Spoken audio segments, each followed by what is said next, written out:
This podcast is created for adult audiences only and contains content that may be alarming to some viewers. Listener discretion is advised. Any badass views or opinions about to hear are those of the hosts and do not represent those of the people, institutions, or organizations that the podcast may or may not be associated with. So just don't be a dick. You know what you're getting yourself into.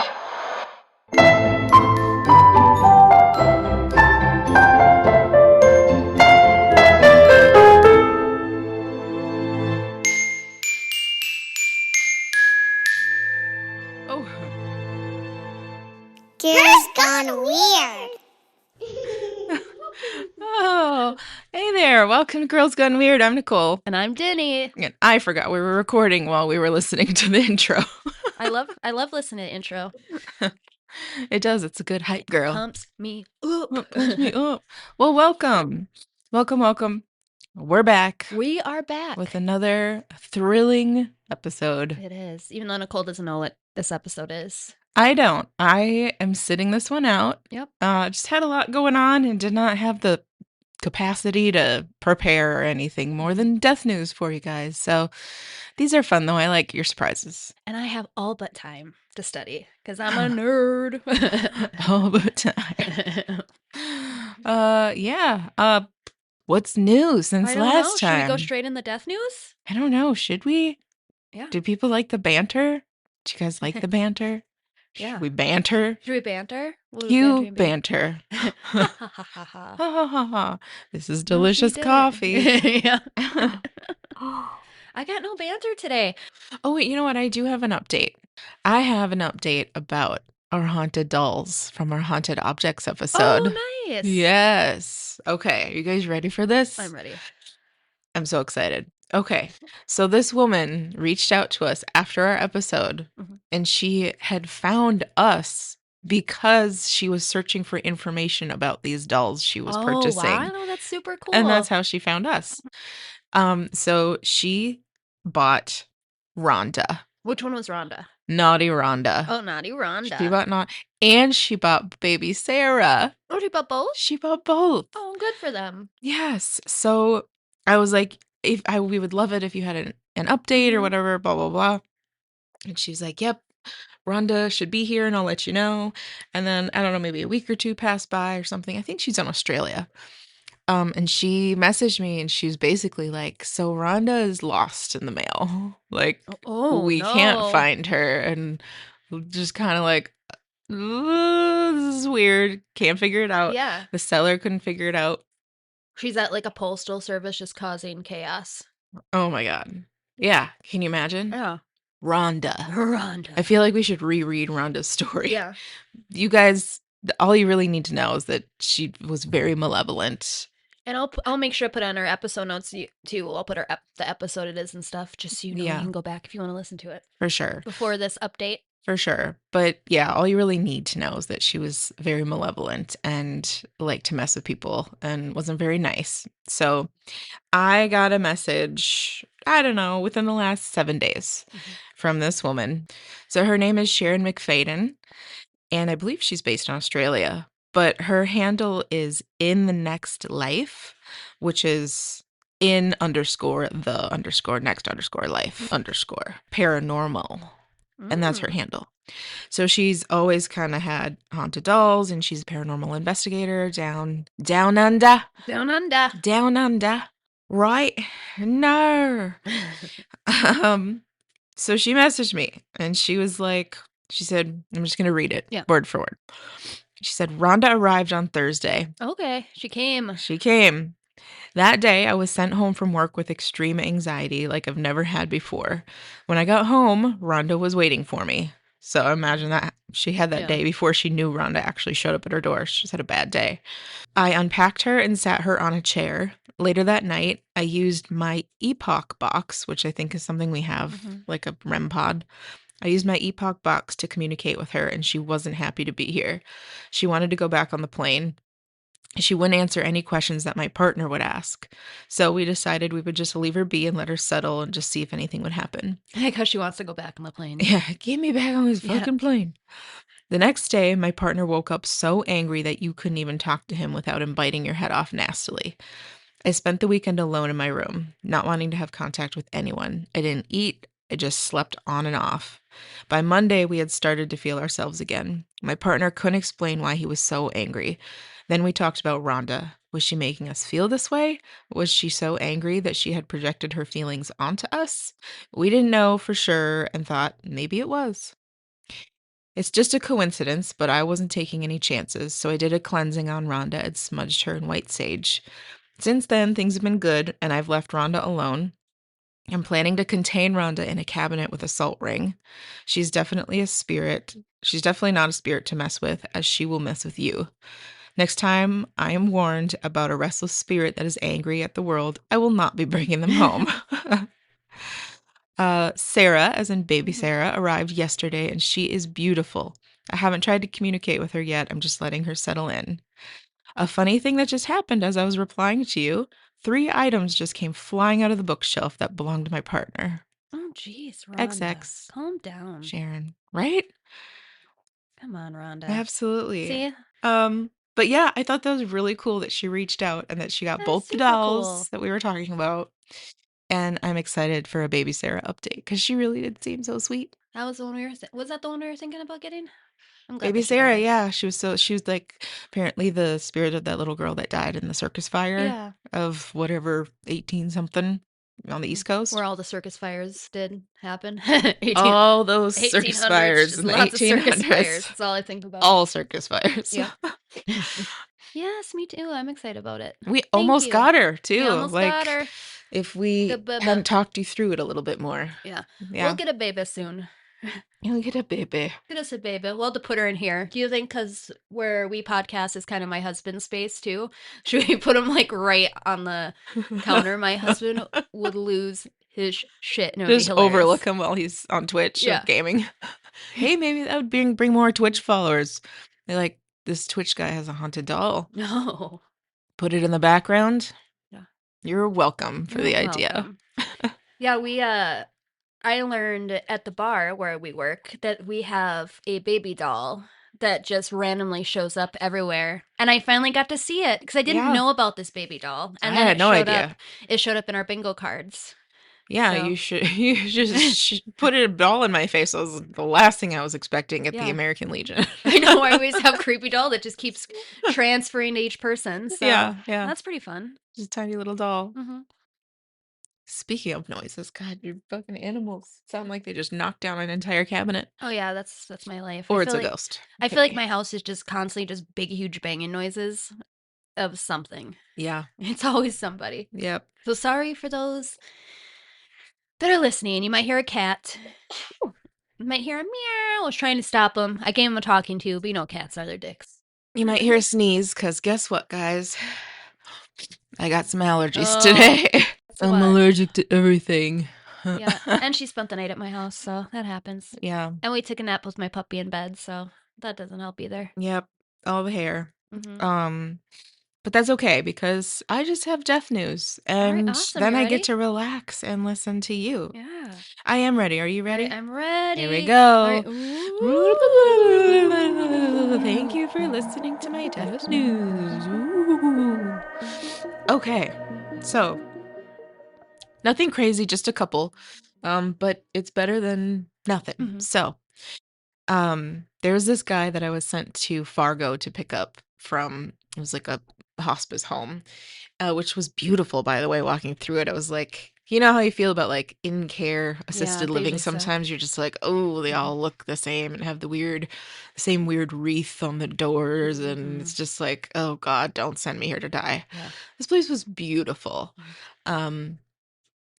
Highly recommend in Fargo. Go find it. I'm not gonna tell you. Well, there's a lot of people with money in Fargo. Yeah. So that could be it. Yeah. The old people with money. Yeah. That oil money. The oil money from Fargo oil. So I went to go pick up this gentleman, and when I got him, he was just as fucking yellow as that one guy I talked about who had really bad jaundice in Alabama. He was Homer Simpson yellow all over. Real thin, like almost emaciated. He was like 90 pounds. They were like, do you need help? And I was like, no, I've got this. I'm good. So I get him, and and that's all I could really tell when I I kind of inspect their bodies a little bit more now because I have to detail. You think we would have done this in Alabama, and you kind of should have been, but we didn't have any formal documentation. But I have to really inspect the body for rings and jewelry and what clothes they're wearing. Like, I have to smart. document every single thing. Well, there's so many horror stories of like, there's so many people, and especially older people when they died, like their families, their wedding rings, Mhm. anniversary rings just disappear. I mean, my grandma just going to the hospital for a stroke. Someone stole Yeah, all of her jewelry. yeah, that's fucking It insane. happens. It's so sad. It's sad. It's sad. And there definitely should have been a better process for that in Alabama, thinking back. And before, I didn't really know. I was just starting before then. And our process was like, we just basically bring the body, and then whoever is embalming or cremating, they're the ones that document and handle the jewelry. And No, it should be done right but away. it should be. So that's what's done now. And it is preferable if you just, the family, speaking to family, just keep your jewelry with you until, if you want your mother buried with her ring or something, like bring it Until last later. minute, yeah. If you can take it off, just to be safe, because you just can't trust everybody. So yeah, inspected him. He was fine. All he was wearing was this hospital gown. Just yellow, emaciated. Well, that was about it. So the drive, it's about an hour from Fargo back, and I get back and I unzip him. I'm trying to get him onto a prep table. And the minute I unzip him, I just see like leakage everywhere. And I'm just like, what is like leak? Like, he wasn't in a state where he would have been purging already, really. I mean, some people do, but not everybody purges like that right away. And it was just so much that I was like, what the fuck is happening?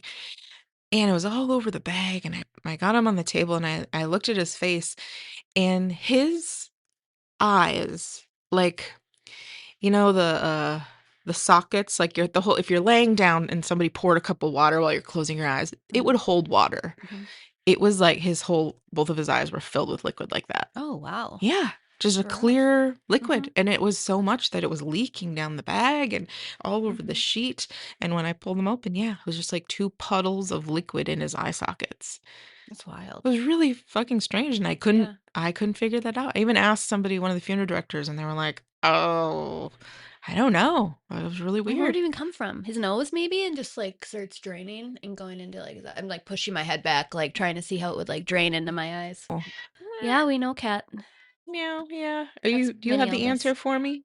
You have the answer? He's the king of the castle, and all he does is talk. King My of the one friend. castle. The King of the king of the castle. castle. King of the castle. King of the castle.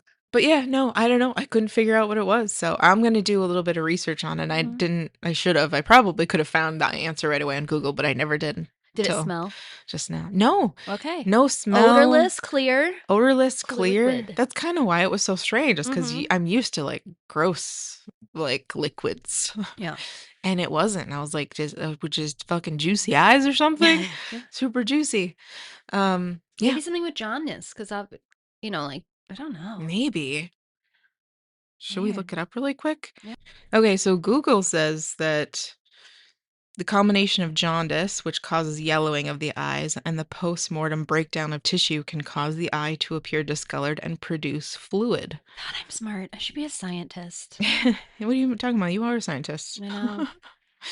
Yeah, it was a lot of fluid. So I guess the jaundice just creates fluid. I mean, that was a lot of fluid. Interesting.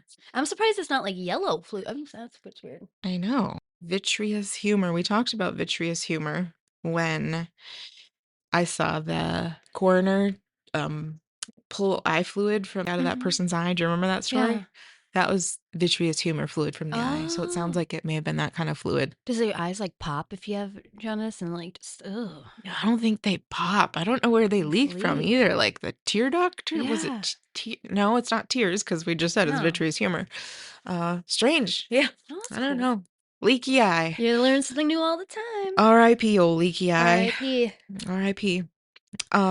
Last week was super busy.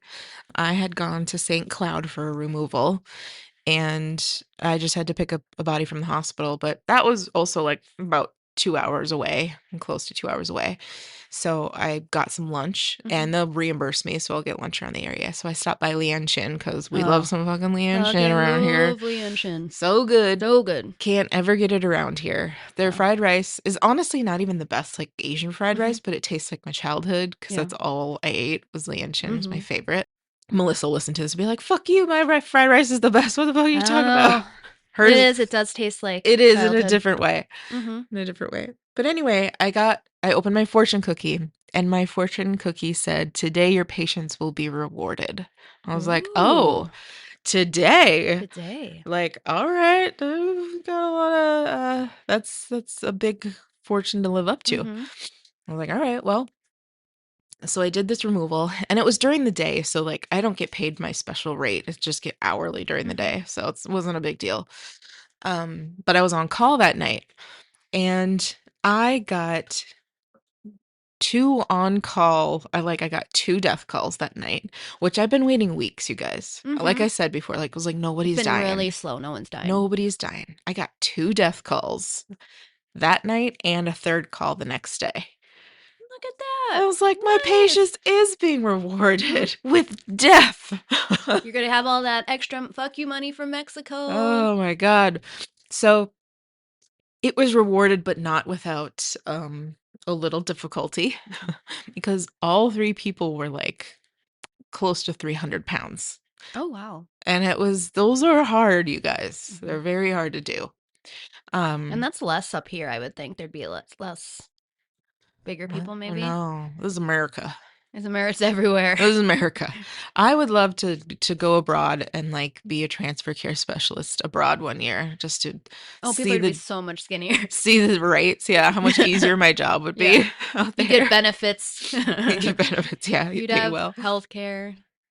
It'd probably be amazing. Be amazing. That's why things are still pushing us towards moving, Nicole. I was gonna say I'm formulating a plan now in my head. We hope to be here, but we'll see what happens. Everything's pushing us towards leaving. Oh God, this fucking country. So yeah, so I had some big pickups. So I had one death call that came in for okay, so I'm gonna say hotel, technically hotel. But it used to be a hotel. So it's like an old hotel that's now like,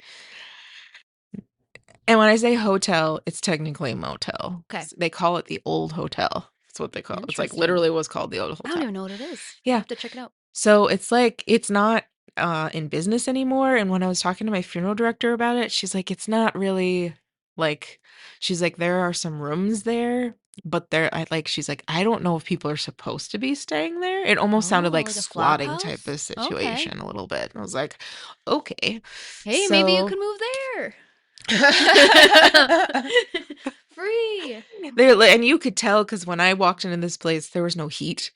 Somehow there was still electricity, but you could tell that there was no heat. That's sad for the people living there, especially with how cold this is. Yeah. Get them some heat. And you could tell this person was probably very much in between whatever was going on in his life with right now. Like he was living out of some crates and like had his clothes and like a wagon and had a little mini fridge. He had what he needed. It almost seemed like a newly divorced guy or dad that just was like, got all my stuff, don't know where to go, I'm gonna go here.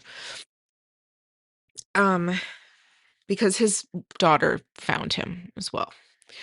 Sad. So apparently he had missed a medical appointment and his daughter came back and found him, which is very unfortunate. But he died in the bathroom.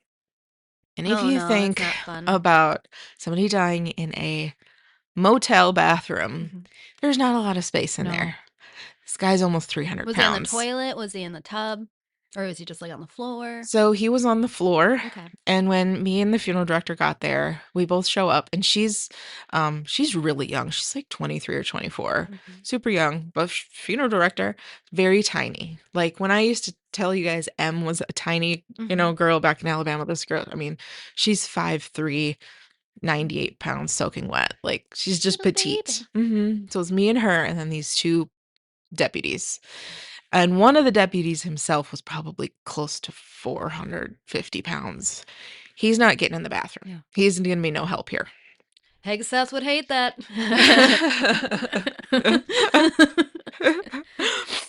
Get off the force. Yeah, he was a little useless in the situation. So we show up and we bring our cot in and we're like, all right, can we take a peek and see? And they're like, well, go ahead. You could only open the door about maybe 12 inches. Oh my gosh. Because he was like, he's blocking the door. He's fucking blocking the door. And just enough to like get your shoulders and your head in to like see what's happening. And you're like, God, fuck. You just keep pushing the door like, get the... Just like, Smashing so, and that's what you wanted to avoid. So we kept, the deputies were trying to get the door off its hinges. And they're like, do you guys have a screwdriver or a hammer? And we're just like, no. They're trying for like 15 minutes to get this door off the hinges. And they're like, oh, if I just had a hammer, like I could do it. And I'm like, you guys, Dollar General is literally across the street. Like, I'm really surprised that deputies wouldn't have like a small toolkit that they didn't have, no, nothing. And when I say it was across the street, it was literally directly across, like walk over and get one. They're probably like, I don't want to spend my own money or whatever. I'm like, all right, well, we're going to have to do this the hard way then. So we peek in. He is nearly naked. His boxers are around his ankles. And maybe was peeing or... yeah, what we deduced is that he likely went to either sit on the toilet or was just getting up off the toilet. And he fell forward and smashed his head into the corner of the bathroom. Oh, darn. And that's just what it looked like with my own eyes. He could have had a medical event on the toilet. Maybe he had a heart attack and fell. Maybe that was the cause of death and not the fall. My father-in-law passed. He passed in the bathroom, and it was like he had like something with his brain, like a brain aneurysm, and then he hit when he was falling. He hit the sink, which is a pure, like hitting a sink with your head. Porcelain, yeah. And then he was in the bathroom like that. It's crazy. It's a hard place. Yeah, hard place to be. It really is. R.I.P. Charlie. R.I.P. Charlie. I have these little bells Good that man. I keep here that I have his little name on that I ring every time to say hi. The wind chimes. That would be cool. They just chimed. Yep, that just chimes. So yeah, we don't really know exactly what happened, but he was definitely in the corner, and there wasn't a lot of blood, but there was some blood. And because he fell on his face, his purge was starting to happen. He was starting to get quite a bit of liquidy stuff coming out of his nose and oh God, snotty death nose is the worst. I've told you, like, that's the one thing that really gives me the heebie-jeebies is snotty death nose. That's the worst. It's the worst. I don't know why. Would you take it over poop? Yeah. Oh, okay. Oh wait, no, I would take poop over snotty death nose. Yeah. Well, it depends on how much poop we're talking about. Saying a good poop purge. A good poop purge? Oh, no. They just ate some Taco Bell right before they died. Maybe not. Maybe not. Taco Bell poop purge. I guess the only reason I say this is because I'm just used to that smell. When people, because 80% of the people, I guess I'd say, have some sort of... Oh, yeah, everyone has purge. Yeah. It's normal, guys. Don't worry when you die. Yeah, unless you, like, we've talked about this before, we're on hospice and you don't have a lot of food in your system, then you're not shitting your pants. There's nothing to shit. But most people have a little, and it causes a smell. But anyway, yeah, snotty death nose, big globby bloody boogers coming out. It's bad. And so basically what I'm getting at is that he's naked. We don't know what kind of fluids are under him, but we can see his face. So we decide to suit up. We had PPE with us, personal protective equipment. Which is smart. You don't want to be in like your nice clothes trying to move his body. I know. She looked at me. She's like, how much do you like those pants? And I was like, they fit me. And she's like, okay. So she brought all the gear, the booty covers, the pants, like the full body suit, basically you see in movies. And I'd never put those on. I've never had a reason to put them on. This was my first time. I'd personally, and of course I don't do the job, wouldn't want to put those on every time. Yeah. Just told lady in a hospital bed, well, got a suit up here. I would. Zip up. I go into someone's house who's like sad and there's just like having a nice thing around their family and I just make it worse. Completely unnecessary. Yeah. I know. I even feel bad putting gloves on in front of family sometimes. Like, I feel like some people might be like, like they're not dirty or they're not, well, and I'm just like, Gloves it's for just for sure my have to be put protection. on. I Yeah. just don't know. That's the thing too with the fluids and stuff. You don't know what diseases someone I might have no have, idea. anything like that. Yep, it's all biohazard. It is. Treated as such. Um, so she had packed a bag full of PPE for us, and bless her heart, she brought me a size medium jumpsuit, and I was like, Uh-oh. bitch, my hips are not fitting in this. I was able to get it just past my hips, but then I went ahead and did the whole like I took the arms and I tied it around my waist like it You'd was a probably be sweater. medium if you didn't have such a big ass This booty. ass don't quit. It does not. It Has a mind of its own. Yeah, it does. And that medium wasn't going anywhere Mm-hmm. past my hips. So I tied it off there, and then I just put gloves on, and I put a mask on too, and the booties. So we suited up and we went in, and I was able to just fit through the door with this ass too. I was just like squeezing around it, and we're trying to move him, and you guys trying to move a body that's stuck in front of a door that's almost 300 pounds. So hard. I finally I'm getting in the bathtub, and I have one of his feet, and she's at his head. We're trying to get basically that blanket that's got handles on it under him so we can pull it out from the other side, and then at least we can all move him a lot more easier. I'm sorry, sweetie. I can't have you in my lap. My allergies. She's like, fine. Let's go sit in front of the fireplace.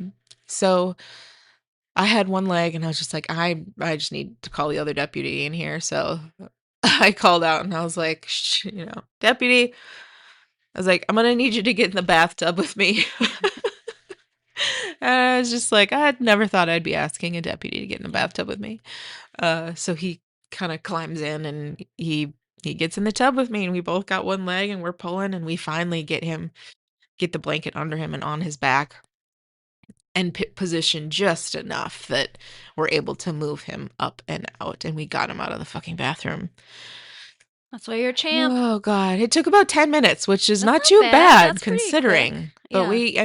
when you look at it like a puzzle and be like, okay, where does this leg need to go to get his body to move this way to get out of the, then you Was kind he of have it stiff figured by out. then? Pretty stiff, or was he found pretty early on? He was found, I guess, early on enough that no, he didn't really have rigor mortis. That's good. Yeah. Think about that happened. Oh my God. Then I would have been like, you guys need to go buy the hammer. Yeah, The you door need to needs take to the come door off the down. hinges. He ain't going anywhere. I'm still just shocked that's just not automatic. Yeah. I don't know. I feel like if you're a cop, there's like certain things, but you're supposed to protect and serve. I feel like that's a part of protecting and serving is needing tools. Yeah. That's not tools that aren't what's the thing you use to knock a door down? God. Yeah, that's not. That's what I'm saying. I That's can't- America for you. I know. I can't think of the tool. Well, you guys know what I want. The big That's what we barrel have. thing that knocks the door down. Yeah, just a simple hammer, guys. Yeah. Get it from the Dollar Tree. Screwdrivers. care. I feel like you'd have to take down a lot of doors. Yeah. Unscrew a lot of things. But I must be wrong. Yep, you definitely would. So yeah, no, we got him out and got him in the car, and the first thing I did when we both sat in the car, I looked at her and I was just like, I feel like we just like killed the shit out of that versus those deputies. Like, Oh yeah. the one was sort of helpful, but they were both looking at us the whole time, just very like blasé, like they didn't want to help if they didn't have to. Is it weird? But every time I am around a cop, that is always their personality. Lazy. They're just stand there. Yeah. Like when they talk, they just have like this dumb fucking face. I'm sorry. Sorry for any cops listening to us, but tell me if you guys have experienced this. You're just around people and you just have a dumb fucking face, just stare at everybody. These two kind of had dumb fucking I'm faces. telling you, they all do. They did. Yeah, they did. But we killed it. And especially, I hope they fucking also walked into their cars so they were like, damn. Yeah. Those girls. Little ladies. And that little lady too. They were able to do it. Because once we got him out, it was just us, So, yeah, that was interesting to get a call at a former motel and have a I have to go check this. door blocked and And you said they have electricity? Yeah, there was electricity. Do you see any heaters around? Because I have a lot of heaters. Maybe I can drop some heaters off for people if they need them. Especially with how cold it is right now. Just get a space heater. I think there was a space heater. Okay. But you could, yeah, I mean, you could still tell, like, that's what was being used to heat the space. Yeah. It wasn't sufficient. I don't like that with this time of year. It's actually illegal. I don't know how other states are, but in Minnesota, legally, they can't turn off your electricity or heat between, I think, the months of, I think it's like October to May or something. And so if they don't know someone's living there, Yeah. like even if you're a squatter, Yeah. you're supposed to have electricity and stuff. Little Minnesota fun fact, because it kills people. Fun fact. Yeah, it does. And it can. Yep. So yeah, those are fun. My patience was rewarded. So It was. yeah, so that was interesting. And then my just last piece was actually something that my coworkers all sent me in a group chat last night. And it's a small article that I don't know if they took a picture of it or if they found a picture of this on the internet. I don't know the origin. I don't know what magazine or newspaper this came from, but I'm going to read you the title. Okay. Okay. Shock as porn film shown at mourners at crematorium. By Tariq Tahir, whoever wrote this article. Hundreds of mourners were forced to watch a porn film at a funeral service for a father and his baby boy. The blunder occurred when the priest tried to play a video honoring Simon Lewis, 33, and his son Simon Lewis Jr. at Thornhill Crematorium in Cardiff yesterday. They had died in a car crash on New Year's Eve. Everyone was in shock. Simon's father-in-law was furious. He shouted at the staff present and told them to turn it off, said one horrified mourner. It took them nearly 4 minutes to turn it off. Oh my gosh. And How people, does it take 4 minutes? I know, I'm sure Just close the laptop. I'm sure it's just old people don't know how to, Oh my turn things God. off. It took nearly 4 minutes to turn it off, and people couldn't believe what they were seeing. To the priest's credit, he handled it extremely well. He apologized on behalf of Cardiff Council and said that in 30 years of doing the job, he had never seen such filth. He's if he's the one that visits, is it the priest's computer?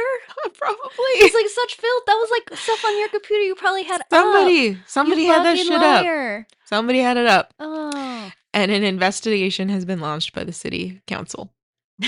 So, picture by Media Wales. Let's So see this it. has sounded like it was in the United Kingdom. Well, it's just the guy that died. Oh. But yeah, it sounds like this happened across the pond Yeah. in the UK. I feel like if that was my funeral, though, I'd be laughing my ass off. Oh my God, I can't It'd even be so much imagine. fun. It depends on the type of porn, though, if I'd be fun with it. What type of porn is this priest into? Or the person whose computer it is. I'm curious. I want more detail. I want more details. I need a more detailed article to read. Yes. So hopefully we'll get updated. When was that article?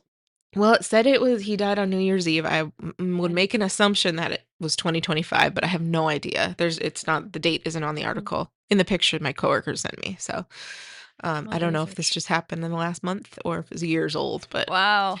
Yeah. Yeah. Oh my God. Fun stuff. I always am panicked, which I don't know why I should be because what I care. But when I watch porn, which is usually on my little phone, I always, because it does like tabs of your internet, I always wipe those tabs out. I don't even switch it out. I click. Because I don't want someone to like grab my phone. Click. Be like Oh, my POV little doggy phone. style. POV. doggy style. Wait, are you the POV? Are you giving it? Oh yeah, I'm always giving it in porn. All right. All right. Yeah. Interesting. POV dog style. Gotta get the right angles, guys. Well, with that was my death news. Thanks for listening.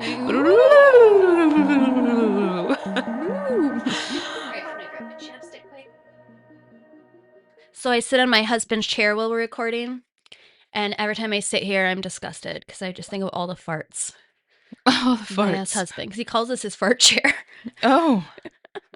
It's just soaking them all up. Just soaking up those farts. That chair does look like it would soak up some farts. It does, and it's like all stained by the butt area. And I know it's old. No. I have scrubbed this. I do, and Mark's like, that's so unnecessary. But when I steam clean the rugs, I'll sometimes steam clean the bottom of his chair. I'll just give it a little handheld, Why not? little rub. And Yeah. he's like, this is necessary. I'm like, no, the ass sits on there all the time. Like, fucking, how long does this ass sit on this chair every night? Yeah. Yeah. It's a lot of farts. Quite a bit. But he has It's a a good lot. butt, but Man, some I don't farts know. come out of it. some farts come out of it. All right, are you ready? I'm ready. Tell me what we're getting into Alrighty. today. All right, I'm going to take you on a journey through Minnesota's history of protest, resistance, and political transformation today. All right. Yes, I'm making this podcast because I believe in understanding our past is understanding our future. Mm-hmm. I really hope this one also gets around. So if you guys like this, please share it because there's a lot of information in here, which I think everyone should know about us in Minnesota. And it really Yeah. has to do with what's going on today, too. Yep. I do apologize if I get emotional during this one because I'm a little bitch.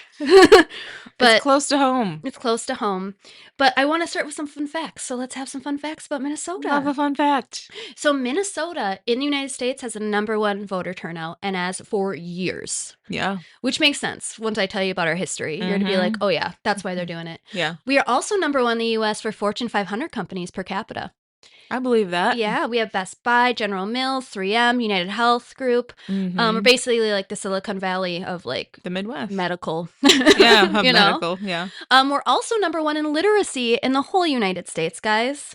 You know, our libraries and schools are top notch compared to a lot of other places. We kill it. Mm-hmm. I was just telling Nicole, one of my worst things, me as a human being, is that I feel like I'm smarter than everyone else, like we all do. And I'm not smart. I'm a dumb Minnesotan, but I'm like, is a dumb Minnesotan way smarter than all you guys? Shots fired. Bring it back. Tell me if you think your state is smarter. Because the numbers don't lie, bitch. Here comes our next 1-star review. I know. what would the name of the, because Not for Kids is the other one. Not for anyone, not from Minnesota. You can tell I take great pride in my state. Yeah, as you should. We're great. We are great. We're also #1 in volunteerism. We volunteer more than any other state, which makes sense because, like, knowing all my friends and stuff around, like, I'm like, yeah, we all volunteer all the time. Mm-hmm. Like, I grew up with volunteering as my grandma volunteered all the time. Yeah. And she donated all the time, anything she could, from time to money if she had it, which we didn't have it all the time, but she always, like, did all that. She was the one that did all the neighborhood watches in North Minneapolis. She was the one that did a lot of the street things that they had where I had to like paint faces and stuff. So I think that's very normal. I think we're just cool like that. We're just cool like that. We're just cool like that. This state is also constantly ranked among the best in the nation for healthcare. We have the Mayo Clinic, which is considered one of the best hospitals in the United States, actually the #1 best hospital in the United States. All of our hospitals are regionally ranked the top. And I'm not just talking about our doctors in Minnesota. Like, we have some of the best doctors in the world. Yeah. People fly here for our medical care, which makes sense. I mean, we're top Fortune 500. A lot of those companies are medical. Yeah. So just smart people. Just saying. Just saying. Smart people. Just saying. Talking about medical and education, we are also leaders in the country for our elders and our disabled. We talked a little bit about it last episode where I talked about back in the day with like Lindbergh and stuff. People would just throw their disabled kids into like, you know, poorhouses pretty much and just like leave them there. Yeah. But here, we actually had some of the best care. I mean, we have Fergus Falls Hospital here. We live in a place with a hospital like that they had back in that day. And it was actually a parents group, parents in the 1950s. But it was a group of parents that got together in Minnesota and changed a lot of our disability laws that we have now. And that started here in our state. Yep. So, but we can still do, oh my God, so much better. So much better. Yeah. Fun fact about Minnesota, there's actually a law in the books that nursing homes can only host bingo twice a week. That is a law, It's a law. Better not go past twice a week there. I would love if they enforced that. That would be hilarious. I could just see those cops with the dumb faces like walking in. Taking Gladys out of, Gladys, stand up. I caught you again. I just can't get away from the bingo. I do love some bingo, though. We do love some bingo around here. We do. Minnesota has more shoreline than California, Florida, and Hawaii combined. Combined. Wow. I suppose shoreline, they're counting all the 10,000 plus lakes. Yeah, it's crazy. Yep. And I mean, living up here, everyone lives on a lake. Yeah. Like in the cities, I think it gets more like it's like the rich people that live on the lake. But as you know, living up here, it's like every single person's like everybody lives on a lake. Up here. Yeah. Poor, I live on a rich. lake. You live on a lake. Yeah. They're not even the same lake. No, everyone lives in the lake And around we're here. 11 minutes away. It's beautiful. Separate lakes. What other place can you say that? Like, that's cool as hell. Yeah. Because I love water. Lots of chains of lakes. Yes, lots of changes. Beautiful. Yeah. One place I didn't know existed here, but we totally have to go. We have the world's quietest room. Oh, God, I don't want any part of that. It's at Orfield Labs in Minneapolis. You can sit in there long enough and hear your own organs. No, thank you. You don't want that? Not with my tinnitus. Oh, my God, I would go crazy Oh, immediately. I've heard Really? about those rooms, and some people are like, I couldn't last more than a minute. I wonder why. Like, people are like, I can't. Oh, I want to go. I want to see you go. I want to go. I'll bring you. Minnesota also has the largest Mall of America, but we also have the largest wolf population in our top 46. So keeping those Believe wolves that. in here. Timberwolves. Timberwolves, which is super cool. I've never seen a wolf in the wild though. Have you? I did. I saw one cross the street in front of me, not the street, the Mm-hmm. highway, when I was going up to Duluth. One crossed right in front of my that car. would be so cool. Mm-hmm.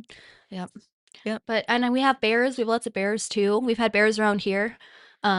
I don't get lucky enough to see cute things, so. I've never seen a wild bear. Mhm. My dad grew up in a tiny, tiny, tiny town up north, and he was like, they'd be in the garbage every night. Like he'd see bears all the time. Oh yeah, people with Yeah, up up north there. cameras and stuff constantly have bears. My friend Nico and I were doing like a hike with some friends, and the people in front of us were like, "There's a bear up there." It's like, you know, Yeah. and I was just running towards. He's like, "What are you Oh, doing?" you idiot! They were not there because again, if I'm gonna die, You want to die in it's the gonna be in a stupidest cool way way. possible. It's gonna be in a cool way, and if I die from being held by a bear, oh my god, that's the best way to go. Mm-hmm. So if I die Yeah. that way, it's Yeah. very Legends of the Fall, which I bring up a lot in this because I love that movie. 'Cause he dies at the end by the bear, and I'm like, that's gonna be me. Just fight like, Probably will. it will. She ran towards the bear. She got excited. I get so jealous when I see people because, you know, bears are wild, but Yeah. people who have like relationship with bears and have a big bear can come up and hug them and like have a good relationship. Like that's my dream. Yeah, Have a Yeah. good bear. Yep. Must be the Minnesotan in me. it is. So let's talk about our history. I mean, we can go back 10,000 years ago, long before statehood, glaciers carved out the Mississippi River, the North Shore cliffs, and our 11,842 lakes. It's gorgeous here, even in the winter. Yeah. Our native people at the time, the Dakota Sioux, lived on the south and the west, and the Ojibwe lived in the north. Mm-hmm.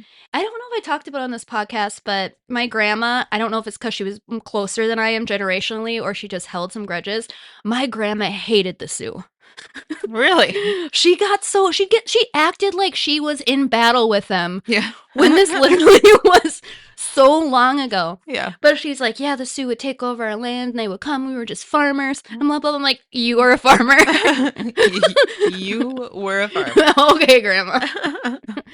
And at the time, like, people don't know this, but we had complex societies. We had trade networks. We had a governance system here long before Europeans arrived in Minnesota. Mm-hmm. So French traders began arriving in 1600s, followed by the British. Beaver pelts are basically like the Bitcoin of like that time, you know, like that was a big deal. Beaver coin. The Bitcoin. Beaver belts. Beaver pelts. coin. Yeah, beaver coins. The Northwest Company and the Hudson Bay Company operated like a multinational corporations here from Minnesota before we even became a state. They had private armies, trading posts, and full political influence here. And that was before, you know, even Christopher Columbus and all that kind of stuff.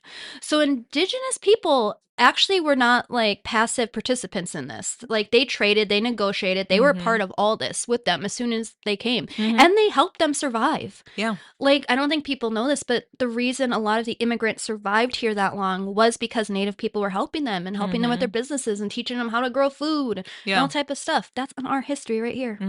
It's pretty cool. Yep. Now, during this time, France was like exploring parts of what we now know as Canada, but it was also part of Minnesota, and they decided, you know what, this is New France. I'm going to own this now. So it was pretty crazy. We were New France for a while before we were ever Minnesota, but it didn't last too long. It was just like a little part, and then they went up to Canada, which we know now as, you know, French Canadians, which I'm also part of because my family doesn't leave. Canucks. Canuck French. This was also the only time in our written history on this land that slavery was legal because we were governed by French laws. But it didn't last long because there was a law that came out in 1787 here that said, hey, no more. No more slaves. But of course, there was rich fucks and politicians here that didn't listen to that, enslaved people here secretly, which we'll talk about. So when Fort Snelling was built in 1920, Editor's note, she meant 1820, not 1920. which, if you don't know what that is, it's like an iconic military place in their Yep. state. There's a lot of history, good and bad here. We can do a 3-hour podcast on it. So fur traders and officers at that post, including a Colonel Josiah Snelling himself, used enslaved labor for cooking, cleaning, and other household chores. Now, although enslavers were in violation of an ordinance from 1787, there was an estimated 30 enslaved African-American workers at Fort Snelling. Wow, yeah. How did the slaves get there, you ask? Because this wasn't legal. This wasn't a thing here. I do ask. Do you ask? Regular military men, just regular military men, were going down south, randomly enslaving women. Like, a lot of it was like sex slavery. It's fucked up. Brought them back here and brought them to our government Fort Snelling building, and they were enslaved there. Wow. Isn't that crazy? That is fucked. 2 enslaved women sued for their freedom and were set free in 1836. A woman named Rachel and her son was enslaved by a Lieutenant Thomas Stockton at Fort Snelling from 1830 to 1834. After her ruling, another enslaved woman was like, hey, I can get out of here, named Courtney and her son William, who were sold by a fur trader, and they were also set free. But sadly, her son Joseph was still enslaved there in Minnesota for another 10 years. Damn. Well, yeah, because he couldn't even leave the building. Yeah. And our military people are like, whatever, that's just John's slave. Lame. It's the only time we had slavery here that we Yep. know of. Yeah. Besides natives and all that, but we'll talk about that. So the last slaveholding unit, the 10th United States Infantry, was transferred to Utah in 1857. And then after that, 1858, Minnesota was established as statehood and was like, yeah, no more of that. Yep. No more of that. Mm-hmm. I really badly, because that's where my brother did a lot of his military training. I want to ask him if he knows about this. If there's Should. any history behind it, because he probably doesn't know. I know he knows like the native history, because there's a lot of that there, but Sure. I don't know if he knows that, yeah, we actually had just regular, like you, Yeah. like a regular military dude. Yeah. I'm thinking, and I'm just spreading rumors here, a lot of these people, like they had children. There was a lot of women with a child. I wonder if these were children of these men. Yeah. Very well could be. And then keeping these women locked up in these enslaved, and then just like living their life with their wives out of it. Yeah. Which is crazy. Yeah. It's a theory. Yes. Mm-hmm. So let's talk about when the United States came in. How do we become part of the United States? The heroes, everyone they think they are. Mm-hmm. That after the treaties and land grabs and of course the wars. So Congress created the Minnesota Territory on March 3rd, 1849. It included modern Minnesota, most of North Dakota, and part of South Dakota. The name Minnesota comes from a Dakota phrase meaning sky-tinted water. Mm-hmm. And the top population was really, really tiny. It was mainly around like St. Paul, Stillwater area. Yeah. Now, the U.S. wanted to expand west of Minnesota because that's what was next in line with them. If you know a little bit of Minnesota history, which I won't get into too much, is everyone kind of settled, the United States kind of settled kind of by New York and, you know, all that kind of area there. Yeah, the East This is when Coast. they were slowly going west and just trying to get that land grab. Yep. And they were pushing a lot of people out, and the other part kind of became Mexico until we land grab at that. Because if people don't know, Mexicans are natives to United States. Yeah. Even though we're like, get out of your own country. It's like, this was their country. Not too long ago. Yeah. Yeah. Before you put the border up. Before you put the border up, which is not that long ago. This is 1849. Yeah. It's not, it's, you know, not that long ago. Yeah. So even though there was some obvious douchebaggery from the United States government, when they were trying to take over, the people in Minnesota fought it. And we're like, no, we don't want that. And then they were trying to come in and bring slaveries here. And the people in Minnesota fought then, like even just the regular fur traders, everyone to make this a free state.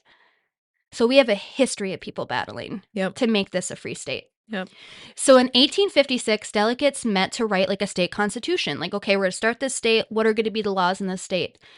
Then Democrats wrote one constitution and Republicans wrote another one. They refused to meet in the same room in Minnesota. They refused to sign each other's draft, and they literally had to hire separate writers because they couldn't get along. Yeah. Which is pretty cool how we started that way. Yeah.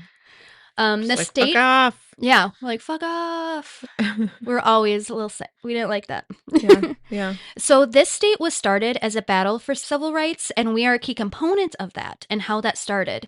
It started there was a lot boiling up to it. But the thing that really set it off in Minnesota was 2 humans were enslaved at that military base named Dred and Harriet Scott sued. And they sued for their freedom because they're like, hey, Minnesota, this is a free state. But when they went to Supreme Court, they ruled against it in 1857, claiming that Black people were not citizens and didn't have a right to sue. That is Gross. when the Civil War started. That Yeah. really was a key component, that Mhm. case Tipping point. in Minnesota. Yeah. So Civil War Yeah. really started here Yeah. in a way. Mm-hmm. So finally, after months of debate, civil wars are starting. Republicans, Democrats can't get along, mostly about slavery. Mm-hmm. Congress admitted Minnesota as the 32nd state on May 11th, 1858. It came in as a free state because they fought and made it free. No Mhm. slavery here. The people won, the corrupt leaders and sick fucks and everyone at Fort Snelling. Mm-hmm. But did they get arrested? No. Of course not. No. But people thought of them as douches. They douchebags. So we're a state, right? Mm-hmm. Dakota, Southwest, Ojibwe, the North. Mhm. Some French settlers were very young. Mhm. That is when European settlers came in and started pushing natives off their homelands. Mhm. They did it through coercion, broken treaties, and violence. Now, Minnesota's statehood is fully built on the displacement of native people. Mhm. And I also can't say this loud enough. We were started as a free state. We literally came in we want a free state and everyone to be equal. And then Europeans were like, okay, get the fuck out of here. They came Mhm. into our laws and our rules and Yeah. trying to start the right way Mm-hmm. and then just decided they didn't like it. Yeah. And that's what happened to natives. And it's exactly what's happening today. Yeah. Still Yep. that long. Mm-hmm. Now we're at the time of the Civil War, the American Civil War, which lasted from April 12th, 1861 to May 26th, 1865. And that's when we get to our first protest that we have in the books from Minnesota. Mm-hmm. And that was the U.S. Dakota War of 1862.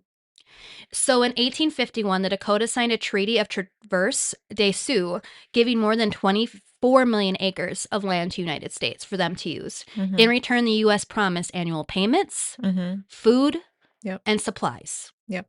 When that happened, payments were delayed. The Mhm. food was spoiled. It was being stolen by traders Mhm. at the time. Yeah. So their land was taken. They were not getting back in return Yeah. what they were supposed to get for the land. Yep. Got fucked. Got fucked. So by 1861 through 62, Dakota communities were starving. And a trader, Andrew Mayak, once famously said, just let them eat grass and their own dung. You know What a what happened to shithead. that guy? He Mhm. was later found dead with his mouth filled with grass and dung. Oh, love it. Right? Mm-hmm. Minnesota. See? Uh-huh. I love us. Eat grass and shit, motherfuckers. Yep, exactly. On August 17th, 1862, 4 Dakota men killed 5 settlers near an Acton township after a confrontation. Emergency councils were held. Mhm. Some leaders urged restraint, saying that, it's only going to start a war. Let's not do this. But the natives were like, no, you have to get us what we say Mhm. or we're going to protest. Yeah. And of course, that's, protesting for some reason means the government takes it as a war cry. Yeah. On August 18th, Dakota fighters attacked the Lower Sioux Agency. The conflict spread rapidly. New Elm, Fort Wrigley, Birch Coulee, and Wood Lake were major battle points and were Mhm. attacked. Hundreds of settlers were killed or displaced. Thousands fled to St. Paul to try to get away from it. After Dakota surrendered at Camp Release, the U.S. conducted a mass trial against Mhm. all the Dakotas, Mhm. all Dakota people. Yeah. All of them, just for trying to protest and being feed us the food after you took our land and give Mhm. me what you said you were supposed to get. Yeah. During that trial, 392 Dakota men were tried. Some trials lasted less than 5 minutes and they had no legal representation. Sound familiar, guys? Yeah. Many defendants couldn't speak English, Mm-hmm. so they didn't even know what they were saying. Yeah. The military commission had no legal training, and 303 of those men were sentenced to death. Yeah. Learn your history because it's exactly what is Mhm. happening. Yeah. It's repeating itself. All repeat itself, which is why this is very important to talk about here in the state. Yeah. President Lincoln personally reviewed the cases, and it was the only time a U.S. president actually reviewed a mass execution files, and he approved 39 executions, Mm-hmm. which is pretty crazy. Because everyone kind of puts President Lincoln up on this pedestal of this civil rights leader is oh, we're free everybody. He man had slaves himself. Yeah. It's facts. But I also think that everyone's not good and everyone's not bad. I think everyone has a good part and a bad part. Some of us has a lot really worst bad parts because he did do some amazing things. But I mean, just this alone was just horrid. Yeah. Horrid. Yep. There was also the Mankato executions. On December 26, 1862, 38 Dakota men were executed in Mankato, and it was the largest mass execution in U.S. history and still is. Yep. Dark facts. There was a crowd of over 4,000 people that gathered to watch it. They actually sold food and alcohol for people to watch. Children were lifted on shoulders to watch. And guess what happened? Doctors, after they were buried, came and dug up the bodies to do medical research on these native men and started taking parts of them. I'm telling you, it's going to be one I cry on. That is fucked up. Okay. You desecrate their graves and their fucking bodies. You took their land, and then you do that. I can't believe it. So the Dakota people were actually expelled from Minnesota right after this fight. Over 1,600 women, children, elders were imprisoned. Sorry. I know it's emotional and I'm not there, but it's just a lot. All right, I'm going to get through this episode. It's a lot, especially when it is so actively happening right now in I know, similar that's why ways. we need to do this. It's... We need to understand your history to know what's going to happen in the future, to see what's happening in the future. And Minnesota has such a long history, and especially if you're from here and you've had families in the generation, it's such a generational trauma. Yeah. And you're seeing it all again. And it's just it's hard. It is, and it's important to know. And I think it's encouraging now to see how some of this is getting out. The stuff that's going on right now is getting around the world, and we're getting messages from people that are like, I always assumed that was a flyover state. We just don't stop. Like, who knew the Midwest? We never thought the revolution would start in Minnesota. It's like, well, if you look at the history, it is right there, but most people don't know. A lot of great things in this country, like, which we'll go through too, is a lot of the great things that have happened in this country is because of people fighting in Minnesota. Yeah. And a lot of it Native people, a lot of it, slave people that had to come here. And it doesn't surprise me. As being from here. And if there's anything that we can learn, it's how we handled it and how we were able to rise above. And it's a blueprint for other states. Absolutely. Absolutely. So let's try to get through this. Okay. Like I said, I'm sorry. So Dakota were expelled from Minnesota after the fight. Over 1,600 women, children, elders were imprisoned at Fort Snelling. At least 130 people died at the camp because the camp was just terrible. Minnesota passed laws banning Dakota people from returning. The state offered $25 bounties for any Dakota person who came here. Governor Alexander Ramsey once said, the Sioux Indians in Minnesota must be exterminated or driven forever beyond the borders of the state. And it became the official policy. And that's how the Minnesota protest began. That was one of our first protests, and people starved, and it was just trying to get what was owed to them. Yeah. As basic human beings. Human decency and rights. And that's why if you look at reservations today, you don't see Dakota reservations here. They're all in South North Dakota. And the reason is they were forced there. They were forced during out, this time. Yep. From our own governor. Now, while in the middle of the Civil War, one where the state was fighting to stop slavery, we had a section in government, including our own President Lincoln, who was seen as this hero of civil rights, which we talked about. And this was a baby state, and tensions were high within our borders because we were fighting our own things here at the time. So this was all going on during the Civil War. We were having a war on this land during that. So in July of 1863, in the middle of this deadly war, the 1st Minnesota Volunteer Infantry was ordered to charge a Confederate brigade more than 5 times its size. I know, I can't think of braver men than these guys, because we lost 82% of those Minnesota men that came in. It is still the highest single action casualty ever in U.S. military that ever happened on this land. In Minnesota, guys. It is tragic, yet the Minnesota you and I love today is about equal rights, and we do fight for that. And those 82 men did fight for that and went hand-to-hand combat, and they won. Even though that many Minnesotas died, they won. They later received Medal of Honors for it. The Union Army, the United States of America, and the United States of America were very much the underdogs at the time during this, and Minnesota were the underdogs, and we won it. And that was kind of the stamp of we're the good guys. And we're trying to do better. It's kind of beautiful. Yeah, no, it is. Yep. So my favorite fact about all this is Virginia, who we went against. Mhm. They keep asking for their flag back because we came in and won that shit, and Minnesota's like, yeah, We you don't still get our won't. flag. We're just like, We no. still won't give it back. Yeah. My favorite politician of all time, as you guys know, is Jesse Ventura. That's my homie. He was asked about it and he said why we won. Yeah, we won. We salty. Eat shit and grass. Yeah, we're very nice people, but we petty as fuck. Yeah, we are petty. We are petty, and I love it. So now we're in the late 1800s, and Minneapolis is known as the flour mill capital of the world. We are booming, and that is when one of the next protests comes, the Red Lake Uprising. Do you know about this? Yeah, that's my reservation. I never heard about this part of history. Yep. So most people don't know this. Like I said, I didn't. But Red Lake is one of the only indigenous nations in the United States that never had its land broken up under the Dawes Act. Now, for those who don't know what the Dawes Act is, it was designed to break up tribal lands into individual allotments, which we were talking about, so the federal government could like come and seize and take the stuff. Now, nationwide, tribes at this time lost 90 million acres of land this way, except Red Lake. Yep. Red Lake. So in the 1890s and 1900s, the U.S. government tried to force allotment on Red Lake. They wanted their forests, their fishery, its land, especially like the timber-rich areas up there. But the Red Lake leaders were like, fuck no, and refused to give their land to the federal government. And you have to realize every other Ojibwe band in Minnesota, including my own, were tricked into giving their allotments, giving their land. So Red Lake really stood alone in this. Yeah, they don't own a lot. They're all part of the MCT, which is the Minnesota Chippewa tribe. And they fought for it.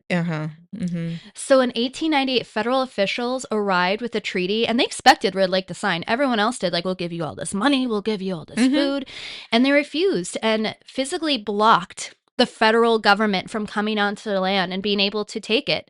They refused negotiation. They threatened to like walk out on all future treaty talks. Like they mobilized warriors to defend these boundaries.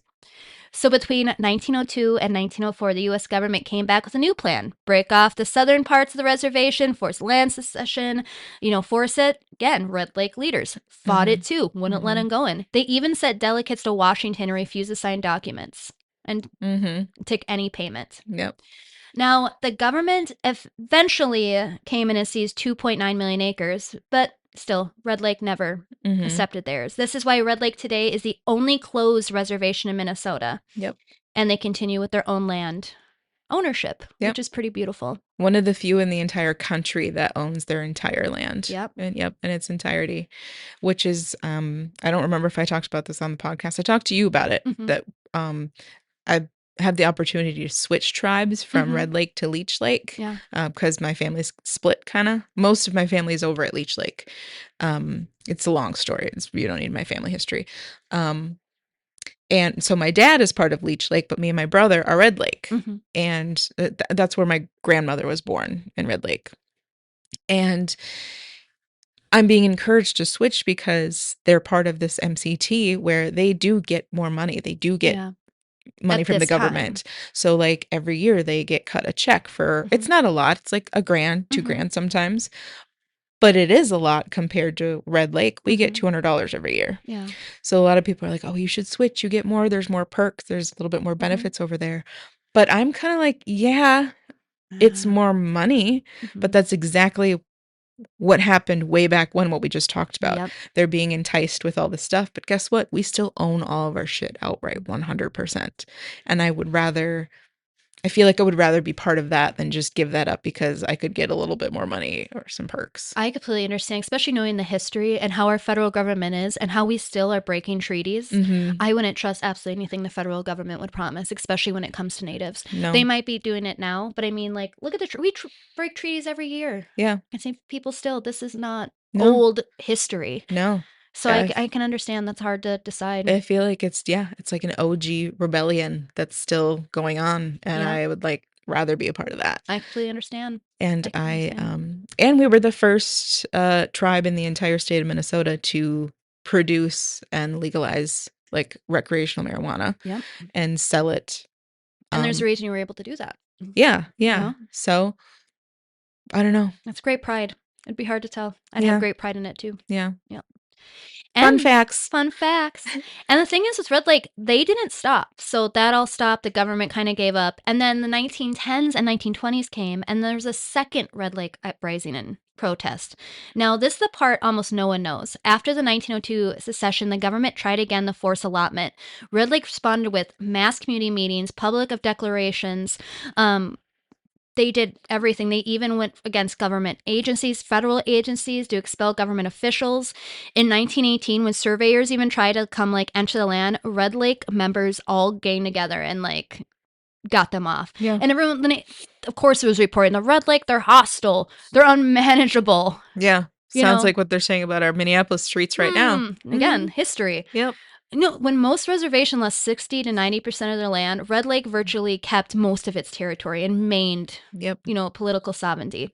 Yeah. Red Lake became a nation symbol for Indigenous resistance and really shaped our political aspects of how we hear. Yep. Their resistance forced and created congressional hearings, federal investigations, and really helped with other reservations get new negotiations and recognized as tribal authority. Yeah. So thank you, Red Lake, for what you brought to Minnesota. You're welcome. You're welcome. I did it. I know that you're not, obviously you're vegan, so you don't eat fish, but Red Lake has, it's called the Red Lake Nation Fishery, and you can go online and you can buy walleye from this Red Lake fishery, which is kind of, I don't know, it's just that's one of our perks. Yeah. We could sell Red Lake walleye. We don't go $2,000 a year, but we got access to that Red Lake walleye. I think there's more perks, man. It's super cool. Yeah. Super cool. Yeah. That's actually what I got for my father-in-law for Christmas one Oh, year. did you? And they'll ship it too. They'll ship it to you. So I had frozen walleye from Red Lake that I gave to my Aw, father-in-law for I bet Christmas. he liked that. That's nice. I hope he would have. Yeah. Oh, Anyway, we'll yeah. pause for a sec. Let this cat get out his Meowies. Get those meowies out. So our state really started with protests. Protests to end slavery, protests to keep our free state. Our native people protested. Dakotas protested, Red Lake. And then the Iron Range miners came around. So let's talk about their uprising in 1907. So the Iron Range, which is kind of northern part of Minnesota, it's absolutely beautiful. I love it. We have family members that live up there, both of us. Yep. And what happened was the Iron Range really came with a lot of Finnish people, Italian, Serbian, Australian, people who fled poverty and came here trying to make a better life in Minnesota. Mm-hmm. But their working conditions were insane. It was 12-hour shifts, dangerous blasting, caves in, lung damage, dust. The company housing was terrible because it was completely controlled by the government. Yeah. We have a history of always treating immigrants like shit, bringing them in here to do our, labor, and that's what's happening then. So in July of 1907, miners walked off the job demanding better wages and safer conditions. This was happening nowhere in the United States that people were standing up like this when it came to their jobs and their work environment.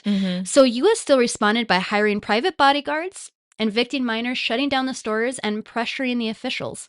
And the National Guard was deployed. It was a time that they actually deployed the National Guard on its people. Now, the strike collapsed after 2 months, but it planted the seed for the next one, which is in 1916. So by 1916, nothing had changed. And on June 2nd, miners actually walked out again and demanded, I want an 8-hour workday, minimum wage, just a minimum wage is how it has to be, safer conditions, and we want to have a union, which was not heard of then. How did the company retaliate this time? They hired armed guards, mass firings, blacklists, and arrested people. A striker named John Alter was killed and shot by their deputy sheriff in town. His funeral drew thousands of people, and it was all over the paper because it was one of the first times in history that you could see an officer shooting a man, because everyone thought these miners were just out of control. Yeah. Get back to work. Yeah. Type of deal. But the federal government's we need these things. Because Minnesota was one of the only people producing them. And they were like, fuck no, we're not doing them. And so a cop came and shot somebody, and it was on the papers. And that's when people, normal human beings, finally were like, we're staying up to this. Yeah. Yeah. So minor towns started to look like Minneapolis looking now, armed deputies. There was national troops, very similar to what they see. But the public backlash was so large from just regular human beings, they won. Yeah. They won. And that's how everybody, guys, you want to know how you got your unions? Mhm. You want to know how you got your 8-hour work weeks? You want to know how you Mhm. got your minimum wages? Minnesota. Yeah. Again, guys. Yeah. Again. It works. When It you stand up, works. it works. It works. So now we're around 1819, and we have the Cloquet and Moose Lake fire. Now, this is the deadliest natural disaster in Minnesota history, and it's actually one of the deadliest fires in U.S. history. It completely changed how we handle natural disasters today in the U.S. So the fall in 1918 was brutally dry. Northern Minnesota's forests were literally just timber at the time. On October 12th, a cold front brought 60-mile-per-hour winds that came in, and it started a fire in these natural brush. Most historians point to railroad embers that maybe just kind of went up in the air Sure. with these and hit Yeah. it. So eyewitnesses described it as walls of flame hundreds of feet high. Fires moving faster than people could run. Smoke so thick it turned into nighttime. Heat was so intense it melted metal and glass. Some survivors said the sound outside roared like a freight train. Wow. So the fire destroyed multiple towns, and 90% of the buildings in them, including Cloquet, Moose Lake, Kettle River, Brookston, Ottawa, which are towns here in Minnesota. Yeah. And a lot of them are smaller communities. More than 450 people died, thousands were injured, and over 38 towns were destroyed. Mm-hmm. The fire destroyed 250,000 plus acres, 4,000 homes, 6,000 barns, entire harvests, and wildfires. It left tens of thousands of people homeless here in Minnesota. Yeah. But Minnesota are cool people. We immediately did relief camps, spring up overnight. The Cloquet Fire Department commissioned a new model on how to handle national disasters, and it was made by firefighters and nurses here in Minnesota. Mm-hmm. So you know how like FEMA, you know Yeah. all that we have here? Mhm. That was started because of this from people in Minnesota Yeah. setting up Yeah. and doing that. Yeah. So now we're around 1920. So let's talk about the 1920 Duluth lynchings. It is one of our darkest histories in Minnesota that we have in the books. And for reference, this area is very close to the fire area too. Absolutely. Like Cloquet is about within 30 minutes of Duluth. My brother lives in Cloquet. So for anybody that doesn't really know the area, if you picture giant Lake Superior on our map, we're the land right to the west of that. So Duluth is a lake town. It is, and it's a beautiful town. It's one of my It favorites. is. It is. Come visit. Come visit. Hopefully you come visit after this. You see how cool we are. Yeah, I hope people do. People keep saying it. I'm going to Minneapolis. I'm going to go spend my money there. I'm going to go see Minnesota. They seem Good. so cool. And we're like, yeah, Should. please come. Come on over. Yeah. So on June 14th, 1920, the John Robinson Circus rolled into Duluth. Among the workers were several young black men who handled equipment, you know, the animals, just normal jobs. So that night, a white teenage girl named Irene Tuckson and her boyfriend James Sullivan went to the circus grounds. Later, Sullivan claimed that several black circus workers had assaulted his girlfriend. Key fact. The doctor examined her, and there was no injuries, no signs of assault, no signs of rape. But the rumor spread. Fast that wildfire, really. Yeah. So Duluth police arrested 6 black circus workers on suspicious alone. No investigation, no evidence. The men were Elias Clayton, Elmer Jackson, Isaac McGee, and 3 others were later released. They were taken to Duluth City Jail. So what happened? They were in jail. Over 10,000 white residents surrounded the jail. And this wasn't just a fringe group. This was businessmen, laborers, housewives, teenagers, and like city leaders. And they stormed the jail. They broke down the jail, beat officers that were there doing it, and dragged the 3 men from the cell. These men were beaten, stripped, and then dragged up a hill light pole on First Street, like hung on light poles for everyone to see. The crowd cheers. Photographers took pictures, and they had, again, children lifted on shoulders. It was like a big, exciting, one by one, the men were hung on that light pole. The crowd posed with photographs of the body. The photos were printed on postcards and sold around town. Gross. And some were kept as souvenir. Again, no crime. Yeah. Nothing. Yep. Nothing. Not something you expect from Minnesota either. That sounds like a story from the South, honestly. Yeah. The next morning, the National Guard arrived, but it was too late. A grand jury indicted 37 of the men for rioting. Only 3 were ever convicted that was the men, and they served less than a year. No one was ever convicted for the murders. Meanwhile, the 3 men were buried quietly, far from home. Yeah.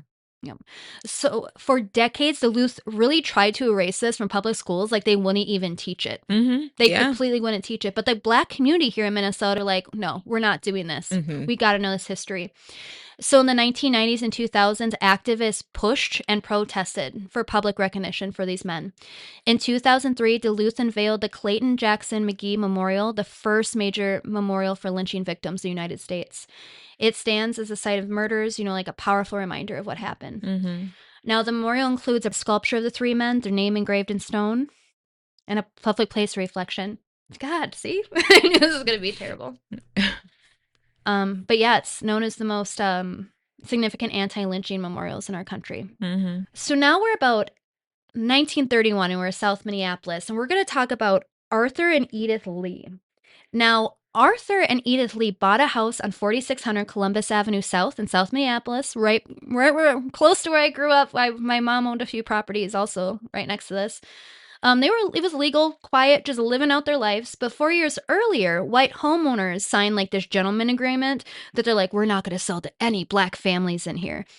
And as soon as this family moved in, within hours, crowds of over 4,000 white people came and smashed out their windows. Black paint was thrown at their house. Their phone line was cut, and dead animals were tossed on the property. Gross. Yeah. And the family was inside. This was a family with children, terrified. Guess what? They called the Minneapolis police. They just stood by and did nothing. And they said, oh, we just can't interfere. Yeah. Mm-hmm. Yep. So Black residents, along with white allies, went to their house and formed a human shield. You're good. You're good. You I can do know. this.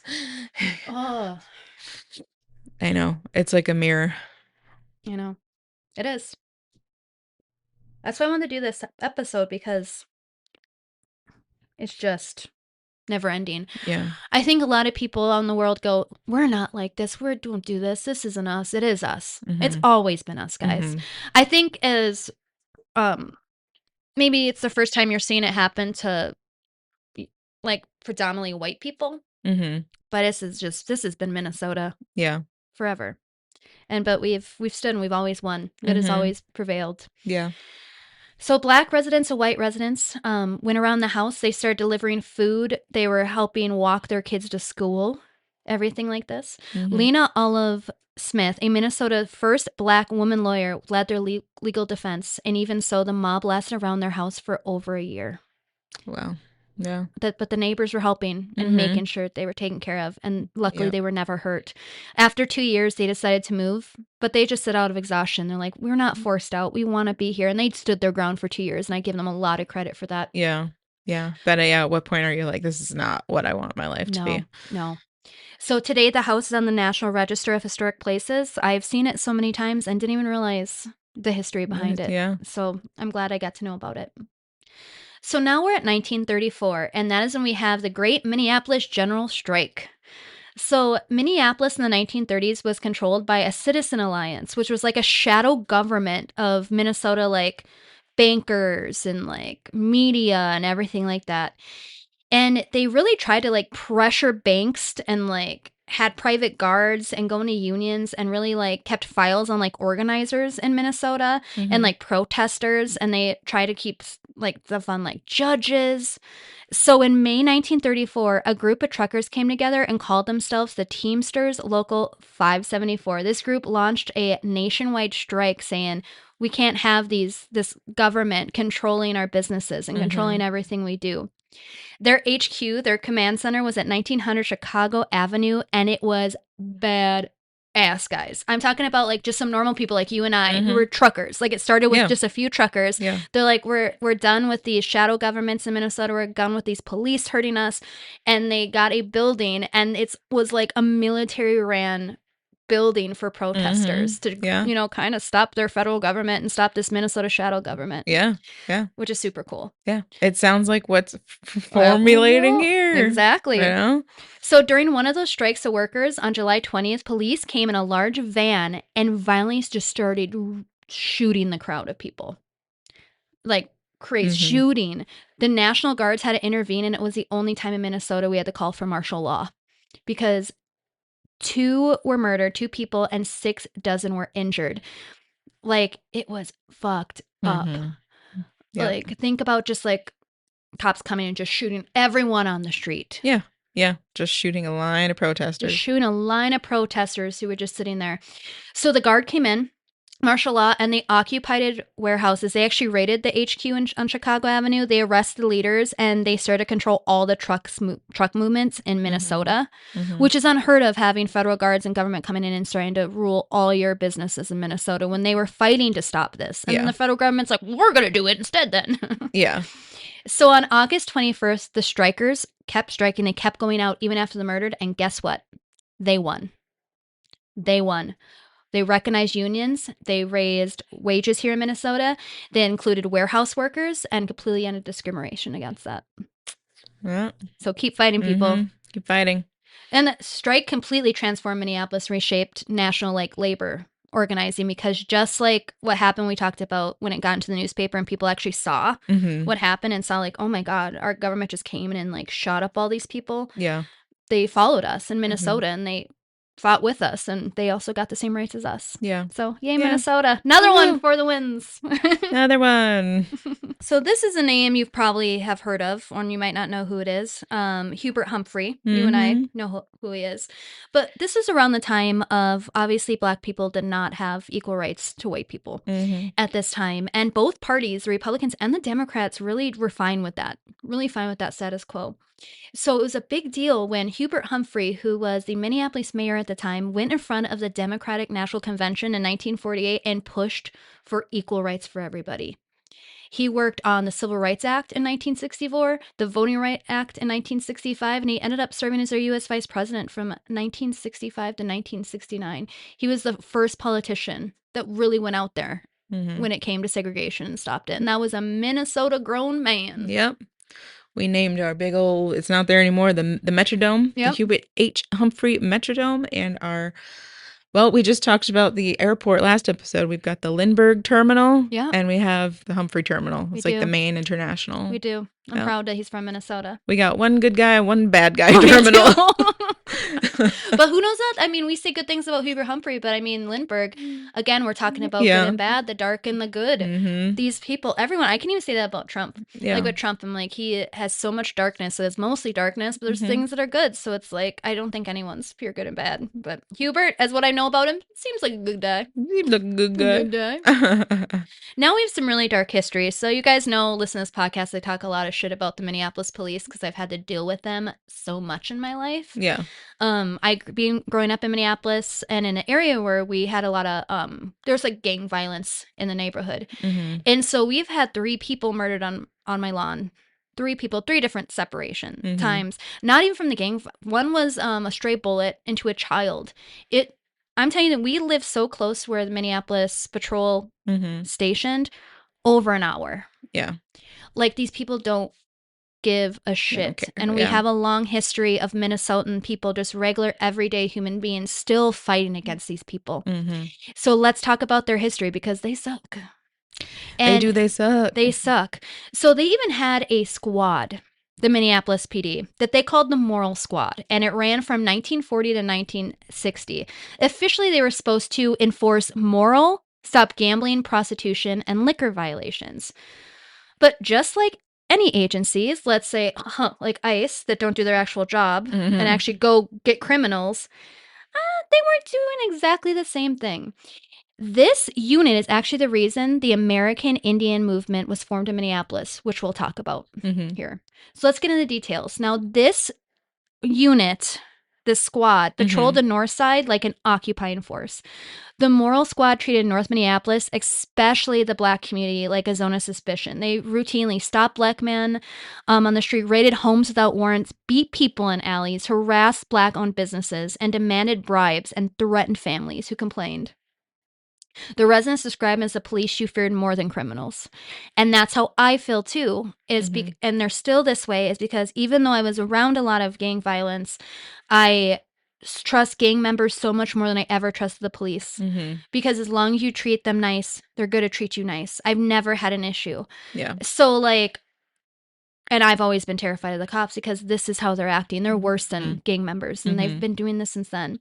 They used to do things they call street sweeps, where they would round up black residents and sweep the street. And it's exactly what you're thinking about. Cops driven the neighborhoods, beat people, threw people in jail overnight, release them without charges. And there'd be no paperwork, no accountability when they would do this. These people would come out of like being beaten up out of the squad cars. Again, think about what you're seeing on the news today, still happening.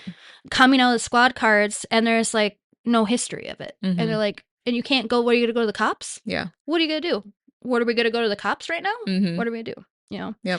This is the era when Minneapolis newspapers describe black youth as delinquents, troublemakers. When these people are like trying to go up and be like, hey, I was beat. They're like, you just hate police. You're, like, you're not a patriot. You're not a patriot. Yeah. And that's how the police could keep doing it.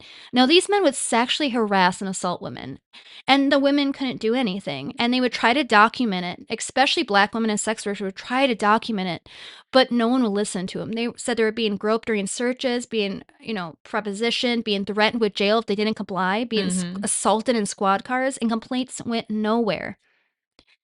It was awful. So the moral squad would also demand cash, free drinks, and free meals for favors, and they would go in. If the businesses refused, they would raid it, plant evidence, or arrest customers, shut it down, and it completely happened on the north side. This was where I grew up, right on the north side. Yep. So the moral squads had political protection because they were seen as cleaning up vice from the federal government. They're just cleaning up these bad neighborhoods. And their legacy still moves on. They're still using the same tactics. The Minnesota Department of Human Rights, even in 2002, did a report and said that the patterns still exist in the MPD today. Yep. And that the moral squad never dissolved. Yeah. Yep. So that's when we're going to talk about the American Indian movement and how this is connected. Because their first action was actually patrolling police. What they did was this group of American Indians, because there's a lot, in the cities, came together and they're like, we're sick of seeing our brothers or us being abused. We are going to start a network and we're going to follow the cops and just make sure and keep track of everything as a 4 phones, write everything down. And that is how the American Indian movement starts. So let's get into them. Yep. AIM. AIM. AIM. AIM. And I love them because they literally my whole childhood. There's there's a couple buildings in Minneapolis where AIM is located, and I mean my medical, my dental, everything. They help with anything. Yeah. Even I think just everything. So the American Indian movement started in 1968. So in 1968, Minneapolis had one of the largest urban native populations, and is still today one of the biggest ones. But it was also one of the highest rates of police stops and arrests for Native residents. So Native families displaced by federal relocation programs arrived in the city, thinking, I could start a better life. They didn't. They didn't. So police patrolled Franklin Avenue like it was an occupied territory at the time. This is when AIM was created by Native activists Clyde Bellecourt, Dennis Banks, George Mitchell, and others who began following squad cars, documenting arrests, intervening when necessary, and trying to hold these police accountable. Now, AIM led the trial of broken treaties, occupation of the Bureau of Indian Affairs, Wounded Knee, treaty rights advocacy, and Native-run schools. They made sure that their people were taken care of, which the government was not doing. Example, I never got medical care when I was young. I never had medical insurance. My family was too poor. They didn't do it. And so they helped. Yeah. They helped. I wouldn't have had that. I'd probably have the worst teeth right now if it wasn't for these people. Yeah. So AIM leaders, just like we're hearing today, started being monitored by the FBI, local police, undercover officers who would actually go into their meetings and start infiltrating them and calling them like domestic terrorists. Does that sound familiar, guys? Domestic terrorist. And literally, you know what they did? They were just building schools, building places for community to feel safe. They created Little Earth, which is a great place down there today, Heart of Earth Survival School, treaty rights activism, and community patrols. That's all they did. Yep. That's all they did. Right, and that's the reason we have AIM today. So if you've heard that, it's because of what's happening now. It's been happening forever. You're just seeing it with white people. Yep. But it's been happening forever. I am glad to hear that, to know that I learned about AIM in school. Yes. Yep. It should be learned everywhere. I mean, it's amazing. It's literally what a lot of people are doing now in Minneapolis. It's literally just people who are trying to hold these people responsible and record what they're doing. So next, we're at 1967. We're going to talk about the Plymouth Avenue uprising in North Minneapolis. So by the mid-1960s, Minneapolis was a neighborhood under pressure. You know, obviously, I've told you all these things. It's always just been having the issues like that. So during this time in Minneapolis, this is when a lot of Black families, you know, relocated and started buying homes and started, you know, getting some good paying jobs. But in Minneapolis, banks were refusing mortgages for Black people outside like a few block area. The places were like slumlords that were charging like high rent for insanely poor conditions. And Black residents were saying, you know, we were constantly being stopped. We were dealing with all these beatings here. Black employment was like double in the city's average, but no one would hire them when they would come in, or when they did have, you know, these people were going to school and had educations and were smart, but Minneapolis was just trying to keep them refined into one space. So Minneapolis at the time, just like it does now, labeled itself like a liberal northern utopia, but Northside residents were not dealing with that white, beautiful utopia that they were bringing out. So on July 19th, 1967, all this started with a fight outside the Way, which was a Black youth center on Plymouth Avenue. The Way, okay. Now, police arrived and aggressively detained several teens, and the crowds pushed back, as you should. Now, rumors spread the police had beaten this young man, and the crowds were gathering. By nightfall, Plymouth Avenue was on fire. For 3 nights, North Minneapolis erupted, and business along with Plymouth Avenue burned. Some were targeted because they refused to hire Black workers. Others were just symbols of exploitation. They were saying these are exploitation, these slumlords' property, these types of liquor stores, these pawn shops. Hundreds of residents filled the streets and threw rocks and bottles because they refused. And everyone was trying to get them in curfew. They refused. So police response, MPD showed up with tear gas and shotguns loaded. Officers fired in the crowd, and dozens were injured. Now, Governor Harold Lee Vander deployed the National Guard soldiers with rifles and patrolled the north side with armored vehicles up and down Plymouth Avenue. Police fired several ammunition into the crowd to get them out, and it would hit in the houses where children were sleeping. A police officer shot a 14-year-old boy in the leg. MPD arrested more than 30 people, mostly young Black men, of course. Firefighters refused to enter the areas unless they had armed escorts, because it was a little battle on the streets. Now, the city's newspaper blamed outside agitators, even though everyone that was living there was like, no, this is us here. We are not outside agitators, just like paid agitators. Remember paid agitators? Outside agitators trying to start stuff? No. Same news. It's like, no, we are people. We live here. We are dealing with these conditions. This is weird, mad. So when the smoke cleared, 36 buildings were damaged or destroyed, and millions of dollars of property was lost. No one was killed. A miracle for the fire, power that was given. But the bigger impact was political. The Way, the youth center at the heart of the uprising, became a community hub. It switched from just being a place where it's just like, they're like, this became a place for like Black activism and launching Black activism in our area. Future Minneapolis leaders, many of them have come from out of the Way. And that's what started there, a kind of political revolution. So what happened after these protests? The city finally acknowledged racism. They're like, yeah, I guess we are not giving them bank loans. I guess we are making it hard for them to live here. Minneapolis created the Urban Coalition, which many of you guys might know. New housing programs, job training initiatives, and anti-poverty programs. This all started from these activists. So even though you're like, they burned a block down, look what came out of it. Not saying you should burn a block down. Please don't burn blocks down. But man, if you're not being listened to, you can understand why someone would. I mean, and that's more reminiscent of when George Floyd was murdered. Exactly. We started to burn shit down. Start to burn shit down. To restart it. So talking about Minneapolis and our struggle with law enforcement, let's talk about the Metro Gang Strike Force. Now, the Metro Gang Strike Force was a multi-agency police unit created to fight gangs across the Twin Cities. Instead, it became the most corrupt law enforcement unit in Minneapolis history, and that says a lot. So corrupt that the state actually had to shut it down. So the strike force would steal property from people and keep it. So you go into Black homes, take cash, TV, jewelry, guns, electronics, clothing, tools, even sports memorabilia. And instead of logging it, they would just sell it, give it to friends. It's so fucked up. One officer, someone in their house, and found a flat screen TV that belonged to like a neighbor. Wow. That he had in there. These douchebags were so corrupt in Minneapolis, they kept a secret locker that they just kept all this stolen stuff in, where they would just keep next to like their, badges and stuff like that. Investigators finally looked in the street force and found a locker containing stolen bikes, stolen tools, electronics, and they seized weapons. They said it looked like a pawn shop run by cops, because that's what it was. Yeah, they're the fucking thugs. Yes. They got this by raiding homes without warrants. They conducted illegal raids, especially in North Minneapolis, Frogtown, East St. Paul, and especially in immigrant neighborhoods. Because what are you going to do? Call the cops on them? Yeah. They never filed charges or wrote reports. Yeah. Almost no one in this faced federal charges. Only one officer was charged, and the case fell apart and he got off. Most officers kept their jobs. Yeah. They're still working there. There's generations of these people there. Their pensions, or they would just move to other departments instead of what we're seeing today. Bonito just got taken out of here. He's just got to go start shit in a different place. Exactly. You know?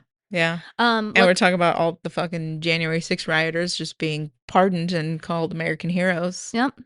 It's been happening forever. Yep. The state luckily paid out millions in settlements to the victims, which they should have. Now, Minneapolis Police Department has a vile past and present history, but let's talk about our sister, St. Paul. Our sister. Our city sister. Our sister city. City sister. Twin cities. No one can talk shit about St. Paul except Minneapolis people. And if you talk shit about St. Paul and you're not from Minneapolis, we'll kick you down. That's what I say. I know. I've lived in both. I've lived in Minneapolis and St. Paul. Oh. I'm such a Minneapolis girly, and it was always fun, like during sports and stuff, when we go against St. Paul, because it was always my favorite, because we'd always just talk shit. Yeah. And my husband didn't understand it. And then of course he wouldn't. He doesn't understand, but we were like at a concert in Minneapolis, and this one guy is like, I traveled down here, where are you from? And I'm like, from Minneapolis. I'm from St. Paul. We're having like jokes or like fake fighting, and my husband's like, oh my God, it's real. I'm like, but no one else can do this. Yeah. Only we can. Yeah. You say shit about us, we're going to be mad. Yeah. Like, don't talk about them like that. Back and forth. Just back and forth. Yeah. So in the 1970s, the St. Paul Police Department kept a little known secret called the Green List. Now, it wasn't a roster of criminals. It wasn't a list of gang members. It wasn't even a list of suspects. It was a list of people the police just didn't like. So this list included Black community leaders, civil rights activists, journalists, political opponents, people who filed complaints against the police, or people who embarrassed the department. It was like a personalized police hit list, but it maintained a secret. Now, when the scandal broke is when a whistleblower leaked this document to journalists and confirmed like this list's existence. So the department initially denied everything. They claimed it was misunderstood. It was an old list. They even claimed it was not official. But the documents were real. And just like everything else, no consequences. Yeah. You'd be on that list. Oh, yeah. Animal sanctuary owners. Oh, my God. Goats are always in the road. That's true. I am on the list. You are on the list. I am, guys. My police around here do not like me. No, I am on their little list. You're on the local green list. I am. I am on the local green list. And if you're not living right. Be on the green list. Be on your local green list. Yeah, so our politicians, and especially our law enforcement, can be such chos to us. But Minneapolis citizens, we people stand together. We don't bow. So some other fun facts about Minnesota is, even though that we have really shitty police, our people are amazing. We are one of the only states, especially when LGBTQ, they were allowed to get married, and a lot of, legalities when it comes to children, everything like that. In 1993, we were one of the first states to protect gender identity, orientation, gender expression. It was absolutely groundbreaking at the time. Then in 2013, we were one of the first states to legalize same-sex marriage. I was surprised we weren't the first, and that Iowa was, out of all places. Yeah, that was unexpected. Yeah. But we voted for it at the time, and people really rose up to it. We also have one of the most iconic gay bars in the U.S., the Gay 90s. Gay 90s. Yes. It has been around since the 1970s. It has been around to survive the AIDS crisis, the 90s moral panic, the pandemic, the rise and fall of every other club in Minneapolis, the MPD. Like, how do you survive the police? But it did, and it's my favorite place. Yep. In Minneapolis. We've spent many a night there. Yes. And it's one of the oldest gay bars in the Midwest. So if you ever come there. And that's also where a lot of protests have happened. So So Yep. now another protest we're going to talk about, which I was actually at, guys, was the 2008 RNC protest in St. Paul.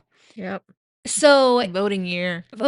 So in September of 2008, the Republican National Convention came to the Opsahl Energy Center in St. Paul. Tens of thousands of people came, like delegates, journalists, politicians, and security personally flooded the city. Now, Minnesota officials expected protests, but they went a little fucking overboard, which they always do. They brought 3,500 law enforcement officers. Like, they planned this all before, like, there's like, we're going to have this intervention. And then all of a sudden, they like brought in National Guard units, police from over 100 jurisdictions, put millions of dollars into it of Ryan gear, and brought law enforcement. They didn't even know what was going to happen. Yeah. And they automatically Yeah. did this. Yeah. And we're the bad guys. Just Yeah. saying. So before the convention, police even started launching preemptive raids on activists' homes and organizing spaces. Mm-hmm. Targets it's included the RNC Welcome Committee, community centers and homes of organizers. Police came in and just seized people's computers, journals, protest materials, and banners. Mm-hmm. 8 activists were charged under Minnesota state terrorism laws, even though they never even went to the fucking protest, guys. Yeah. Their alleged crime, planning protests. Yeah. At the RNC. Now, the charges were eventually dropped, but the message was clear. Minnesota was like, we're going to bring all these rich, fancy people from RAC, and you're going to fucking comply. Mm-hmm. So the protest began on September 1st, 2008. Tens of thousands of protesters marched towards Opsahl Energy Centers. The crowd included me, and then also anti-war activists, environmental groups, labor unions, immigrant rights groups, anarchists, Mm-hmm. students, clergy, journalists, everybody. Everybody. Police response, though, even though it was literally just people with signs, fucking people with just signs, Mm-hmm. tear gas, pepper spray, rubber bullets, concussion grenades, baton, and mass arrest. Now, one of the most infamous clashes happened between Shepherd's Road, where police attacked a group of protesters who were just sitting there with signs. Police fired tear gas in the crowd that included children. Children were Mhm. there. They had journalists zip-tied and detained, and protesters were held on the ground for hours.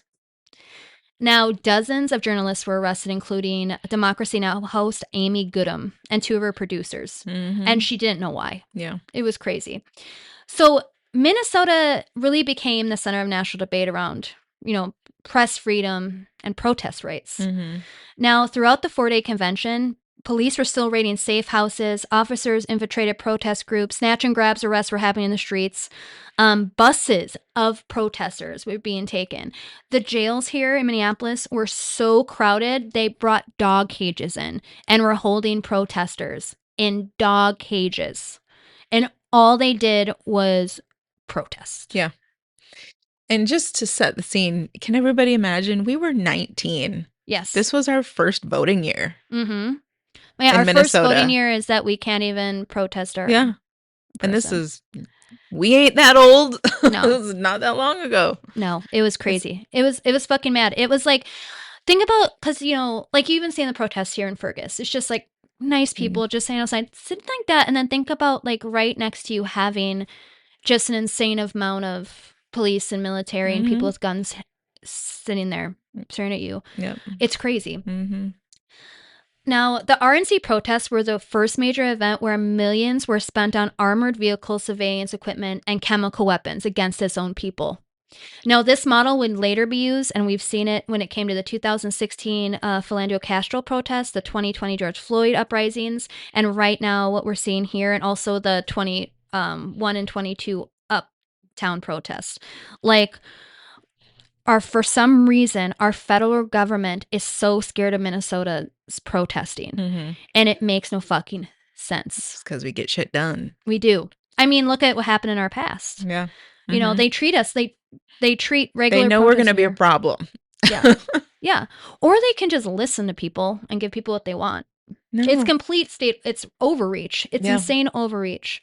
we're getting in their way. Yes. So that's when we come to the 2015 to 2016 Jamar Clark protests. So we're at November 15th, 2015. So Jamar Clark was a 24-year-old black man who was shot by Minneapolis police officers Mark Riggenberg and Dustin Swartz in North Minneapolis. Police claim that Clark was interfering with paramedics. He resisted arrest and that he reached for an officer's gun. What witnesses said, who actually seen what happened, Clark was fucking handcuffed. He was on the ground and he was not resisting. So multiple eyewitnesses insisted that he was restrained when he was shot, a detail that would later fuel an uprising because Clark died that next day. Mm-hmm. Within hours, us Minnesotans were out marching to the 4th Precinct police station and refused to leave. What began as a vigil, became an 18-day full-scale occupation. It was one of the longest police station occupations in modern U.S. history. Because again, fuck you. Mm-hmm. The encampment included tents, fire pits, food station, medic tents, and even childcare. Like, our community comes together. We don't just protest here in Minnesota. We create fucking people are feeding you.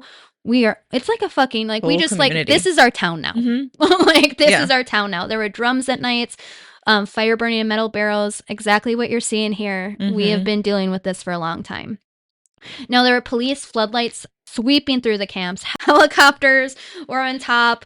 It was crazy. And Mhm. guess we know what the Minneapolis police is going to respond with. Mhm. Mace, rubber bullets, flash grenades. All the things. The good old things, we know. Police shot chemical irritants in the crowd, including where elders and children were sitting. Officers slashed protesters' tents, and they used loudspeakers at night to disrupt sleep. Now, protesters reported hypothermia because they were being sprayed with water in freezing cold temperatures. The city tried to starve it out. Sadly, it didn't work. But on the 8th night of occupation, 3 white supremacists showed up wearing masks and body armored, and they opened full fire at our protesters. 5 people were shot here from these things. The attackers fled and were later arrested, and that's when it kind of went online where maybe these people aren't the bad people that are just sitting here with these tents having vigils for someone that our city just shot. Yeah. Maybe we're on the wrong side here. Maybe something is going on. Maybe something's going on. Maybe we should all be talking about it. Yeah. And that moment with those white supremacists really like radicalized that movement and exposed how dangerous the climate had gotten. So protesters, this is what they demanded. All they wanted was the release of the police video. Mm-hmm. That's it. Yeah. An independent investigation. And for the officers to be held responsible and for a federal civil rights review. Yeah. Why is that hard? No, it should be fucking law. You did nothing wrong. You just shot a person who, Yeah. if you literally shot a person who is resisting arrest and you were going to get hurt, that's a scary job. I couldn't imagine having to do that. It's terrifying. Yeah. And you shot someone, right or wrong. Mm-hmm. Would you want that video out there? Yeah. Would you want to say, footage. hey, sir, like, Look, I can show you. It's because he fucking was tied up. Yeah. Exactly like everyone said. Yeah. It did. Yeah. So the Minnesota Bureau of Criminal Apprehension concluded Clark was not handcuffed and the officers were just acting accordingly. No files charged. No one listened to anyone out there. The video was never brought out. So this outcome mirrored dozens of police shootings, and it really poured gasoline in the fire, and it really pissed people off. So on December 3rd, 2015, after 18 days, the police raided the encampment. They tore down the tents, arrested protesters, destroyed their supplies, but this occupation wasn't over. This just began. Throughout 2016, we shut down I-94, marched through downtown, disrupted city council meetings, protested multiple times outside of Hennepin County's attorney's office. And it was literally became the training ground for Black Lives Matters Minneapolis, NAACP Minneapolis, neighborhood organizing groups, and youth activists, and including the people who helped with the 2020 George Floyd protests. Like Jamar Clark's murder, which it was, really became the infrastructure for what we're going to see here now. Yeah. So now we're going to talk about the Philando Castile protest. On July 6, 2016, Castile, a 32-year-old cafeteria supervisor who was beloved by many students, was pulled over in Falcon Heights just for a broken taillight, which we all get. Yeah. Within seconds, Officer Yanez fired 7 shots into his car. Philando's girlfriend, Diamond Reynolds, live-streamed it, and it was horrid. His 4-year-old daughter was in the back seat, crying. This one was really hard.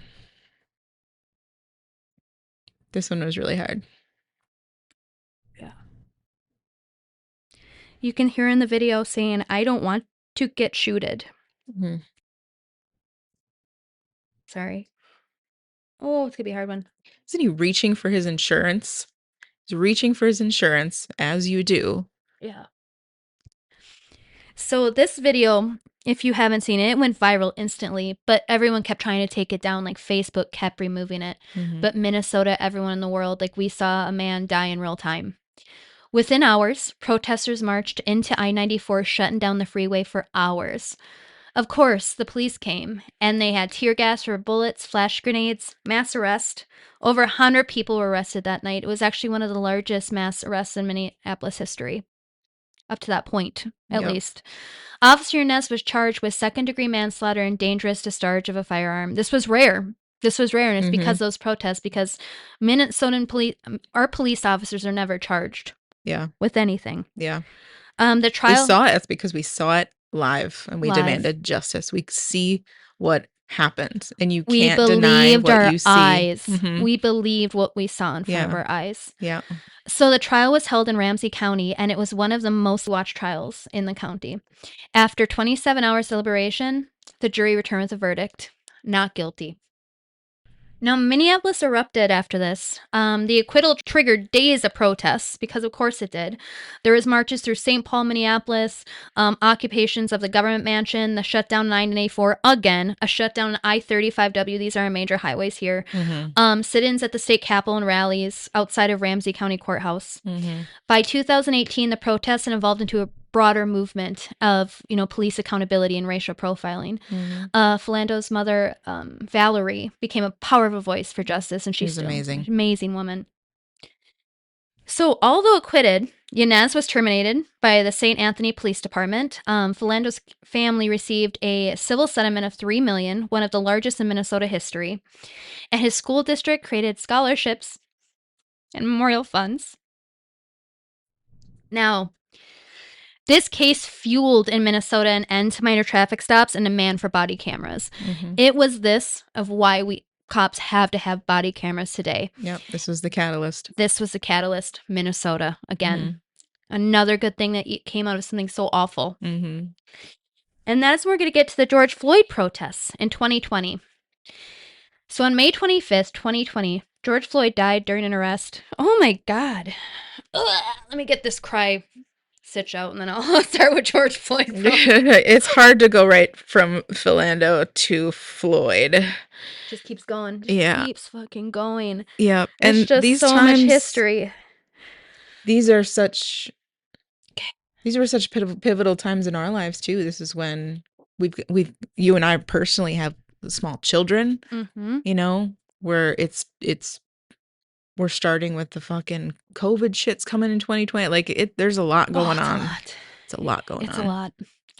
So on May 25th, 2020, George Floyd died during an arrest at 38th in Chicago. Bystanders recorded it and saw an officer kneeling on his neck for over 9 minutes. The video instantly went viral, and marches spread across the Twin Cities. The 3rd precinct in Minneapolis was evacuated and burned. The National Guard deployed and curfews were exposed.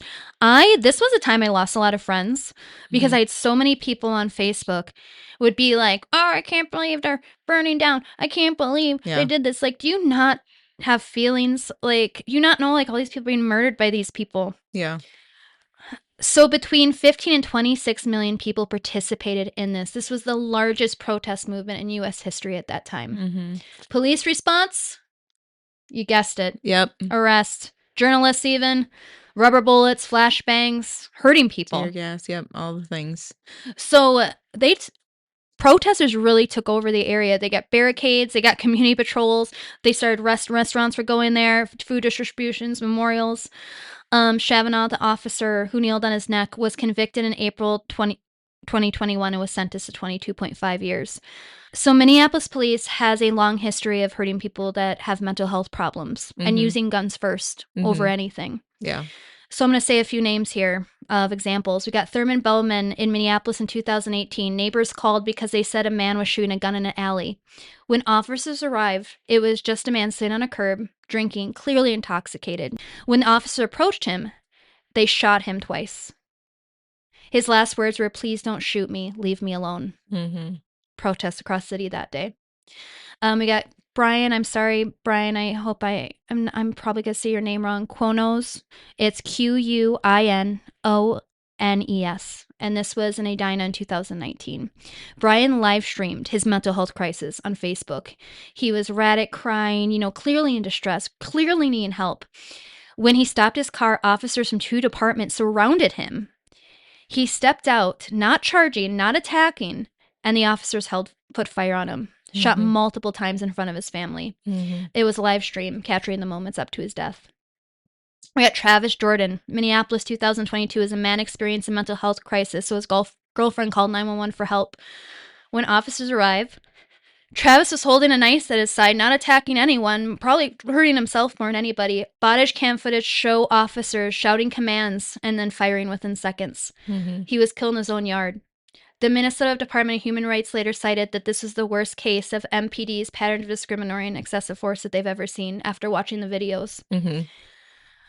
And then we get to Zane Carlin, St. Paul, 2023. He was a 19-year-old experiencing a mental health crisis, so his family called 911 for help, which you should be able to call for help.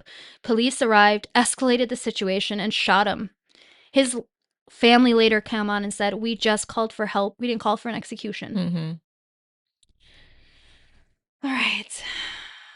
And this is why we say defund the police. Yeah. Especially ours. All these corrupt, all the corrupt ones. Yeah. It's a lot. We Not need saying all way police more are resources for mental health. And when we're getting mental health calls like this, they don't need to be dispatching police officers. No. Or at very least, I say send a police officer with a mental health professional and let them take the lead. I think it should be that way too. I think it should be both. The reason I say we might need an officer over a mental health is because in California there was a few places that were starting to do that, especially after a lot of LA riots. So they would start having mental health people come in and they were saying, well, I can help with the brain, but if someone's physically needs help or someone's trying to hurt themselves, someone else, it's always good. But God, they escalate. Almost like sit in the car and wait. Yeah, it's got to be a team. It's got to be very carefully done. Yes, but it needs to be teamwork, and it's the same way around. You can't just send police officers for something like that. They're not equipped, and they're not trained specifically for that. Well, look at what our Minneapolis police officers, since the beginning of Minneapolis, from all this history I've shared with you guys, they're literally trained to, these bullets and all these equipment and everything like that. That's what they do. That's what we experience. That's how it is. All right, so now we're in, like I said, we had George Floyd's protest in 2020, and we're going to talk about the Line 3 pipeline resistance that is still going on today. So Enberg... Editor's note, she meant Enbridge and not Enberg. Energy wants to replace its aging Line 3 pipeline, originally built in 1960, with a new larger pipeline that would carry 760,000 barrels of tar sand oil per day from Alberta to Superior, Wisconsin. Now, this new route would cut through an 1855 treaty territory and cross Wild Rice River and really hurt Ojibwe Nation spot and really threatened the Mississippi River headquarters. Indigenous nations said, this violates our treaties, and even environmental scientists were stepping up and was like, this accelerates climate collapse. It's terrible. But Enbridge said, fuck it. And Minnesota regulators improved it anyway. I'm saying it can happen tomorrow. They break treaties now. So Ojibwe nations, including White Earth, Red Lake, Mille Lacs Lake, and Leech Lake, started organizing. They filed environmental challenges, treaty rights lawsuits, appeals to the Public Utilities Commission, trying to stop this, and even, petitions to our governor.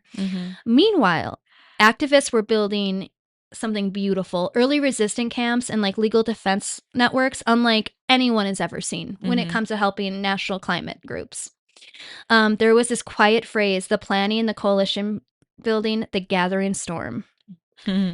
So by 2020, resistant camps had formed across Minnesota, which we see. We have a couple over here even. When you have to drive 40 minutes, it's not too far. The camps became training grounds, community kitchens, and legal hubs, along with spiritual centers, where if you just needed a place to come and just, meditate. Dark facts. It's kind of like what we saw in Standing Rock, because that was a lot more recorded than what's happening right now with these people. Drones are flying overhead all the time. FBI is coming in all the time, raiding these places, which are literally just hubs for people trying to help climate change when it comes to here in Minnesota. Mm-hmm. It was absolutely terrible. So when Enberg began construction in late 2020, the resistance exploded. Water protectors used lockdowns, locking themselves to the equipment, tree sits. They did road blockades, river flooders. Like you've seen some videos of everyone sitting in their river rafts trying to stop the pipeline from going in. Full on prayer walks. Law enforcement responded with everything I said happens all the time: riot gear, chaos. Yep. And that is when they came in with pain compliance techniques. Now, if you don't know what a pain compliance technique is, it's a new thing they're doing now here in Minneapolis. I don't know if they're doing it to you guys out there. They twist activists' wrist, fingers, and joints until they scream. Activists were also during this held in those dog kennels at the county jail. Now, Inverse reimbursed Minnesota law enforcement for protecting them from the protesters. Yeah, so they paid off. They're paying off the Minneapolis Police Department. Yeah, sound a for little doing sketchy. this, for doing pain compliance techniques, which are illegal. Illegal. Now, this did break the 1855 treaty, and so they made appeals to the Minnesota Court of Appeals and petitions to the Minneapolis Supreme Court. Nothing happened. Most of them were dismissed, denied, and it really laid the groundwork for future treaty rights cases. So on June 7th, 2021, over 2,000 people marched into the Mississippi headquarters. Hundreds occupied a pump station, dozens were arrested, and police used pepper spray like they did before. On July of 2021, a resistance led by Winona LaDuke and Whiter's water protectors brought canoes over to construction sites, and police arrested everyone, including elders and children. Activists reported being zip-tied so tightly that their hands went numb. Some were held for days without medication, and police used those pain-compliant techniques on teenagers. By the end of 2021, over 900 people were arrested or cited. Dozen face this felony charge still today. Some water protectors still have open cases. Line 3 has begun operating on October 21, but the resistance didn't die. It's still going on there. They're still fighting it, and those buildings are being used for other things, but they are being infiltrated by our federal government right now as we speak. Right. So now we're at 2021, and we're going to go to Brooklyn Center. Your old hood. That's where I grew up. Yep. To Dante Wright. Yep. Now, on April 11th, 2021, less than a year after George Floyd's murder, 20-year-old Dante Wright was pulled over in Brooklyn Center for expired tabs and an air freshener hanging from his mirror. During the stop, officers discovered a warrant for a missed court date, which I have also had. It happens because you just get a paper in the mail and you hope to God you get it. As they attempted to arrest him, Officer Kim Potter shouted, "Taser," and then fired her handgun instead. Now, Dante Wright was shot once in the chest and died at the scene. This happened during the Chauvin trial just 10 miles away. Now, Floyd's. Yeah. Chauvin. Police, protests erupted within hours. For 10 straight nights, Brooklyn Center saw what us Minnesota know now as, a huge protest, especially being weird in Brooklyn Center. And it looked like a nightmare, the same thing. Flash grenades, rubber bullets, arrests. National Guard, again, was deployed, like happens here. Giant memorial. Yeah. People protecting the memorial, watching over it, vigils. Yep. So the police station came a fortress with concrete barriers, fencing, armored cars. They had snipers on the roof. But the protests are still coming, gathering every night, even in the freezing cold temperatures. Journalists recorded the protesters detained, zip ties being forcibly on the ground in these freezing cold temperatures, like their face being smashed into snow. Police fired tear gas in residential neighborhoods, including hitting a mother in the face who was holding her toddler at the time, going into their neighborhood and doing that. The ACLU filed emergency lawsuits over press suppression because a lot of this wasn't going out, and it was only just people on their cell phones that were taking care of it. Now, Officer Kim Potter was charged with first-degree manslaughter, second-degree manslaughter, and her trial was broadcast nationally. She was convicted and sentenced to 2 years. Yep.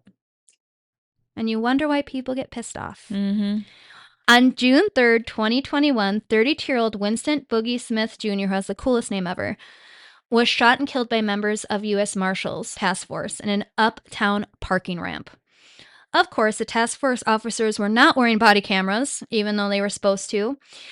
And the U.S. Marshals claim Smith fired a gun, but there's no evidence to confirm this. Smith's companion, who was in the car, was like, he never had a gun. Mm-hmm. So for weeks, uptown Minneapolis saw nightly marches, street occupations, makeshift barricade, police raids, mass arrests. The area around Lake and Girard became a protest zone. Activists sent up memorials that police would just keep coming and tearing down, but protesters would come every night, put those back up.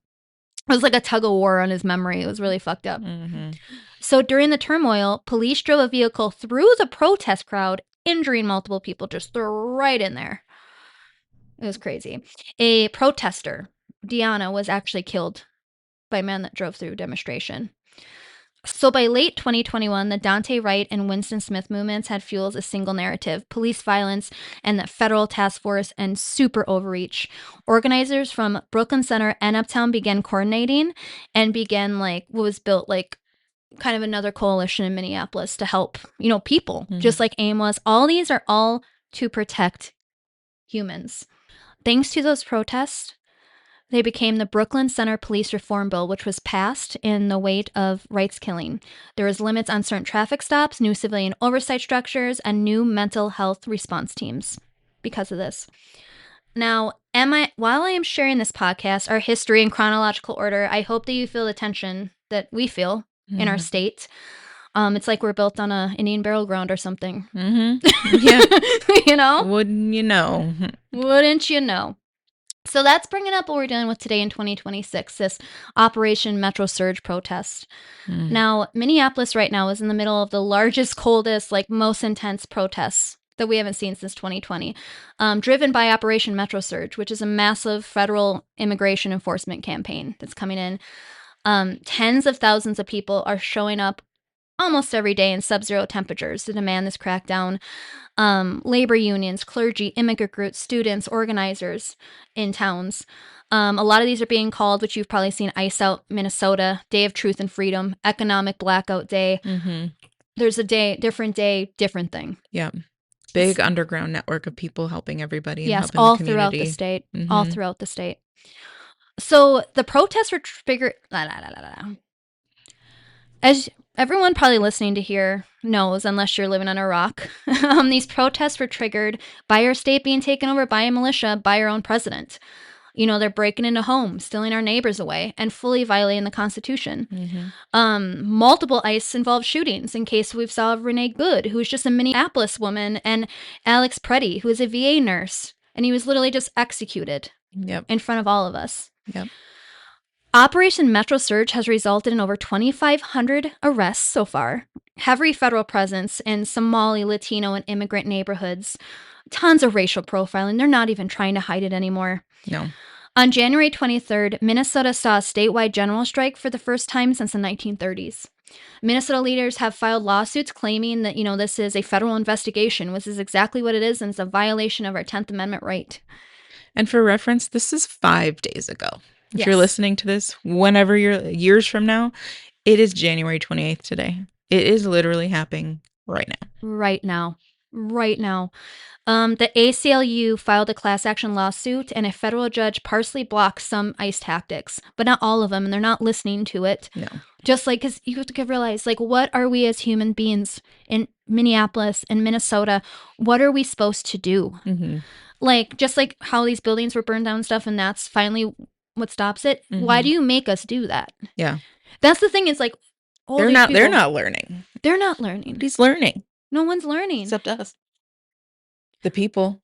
There's literally 1,500 active duty paratroopers right now that are on alert, ready to storm Minnesota anytime. They're just waiting for one of us to shoot someone or burn something down that they don't like. They're waiting to attack. Yeah. They want to attack us. They want us to take like we did with George Floyd. They want us to start that. Absolutely. And we're having to be very careful the way we are protesting and strategic about it. Yep. And of course, we're responding. You know what we're responding with? We have legal support. We have lawyers out in those streets. We have street medics out there. We have ICE watch patrols. We're having school walkouts. We're doing everything we can. Mm-hmm. From 1862 to 2026, Minnesota has been a state of uprising, strikes, protests, political transformation. Mm-hmm. It really has. I'm proud Minnesotan. I'm not proud of our government, but I'm proud of our people. Yep. Minnesota is the top state for refugees because we welcome them in. It's the few places where we have beautiful churches and nonprofits and refugees that like come together and have tried to create like a history of good. Yeah. It is not a problem here. No. It is not a problem the way they're making it seem like it's a problem. Yes, it's not. It's not. And I want to share like a few of how some of these people came here because I don't think people are understanding. For example, we have one of the largest Hmong populations in the world. Mm-hmm. And the reason we do is because after the US went to war, they were secretly recruiting Hmong fighters to help fight with us in Vietnam. And when the CIA left, they left all these people Mm-hmm. in shells, like all these people that were helping us, poor and without food. And then they had to, flee genocide. Mm-hmm. You know what I mean? Like Yep. from their own people. So it's like that's why they came here, Mm-hmm. was because of what we caused them. And they deserved, they helped us. They helped us.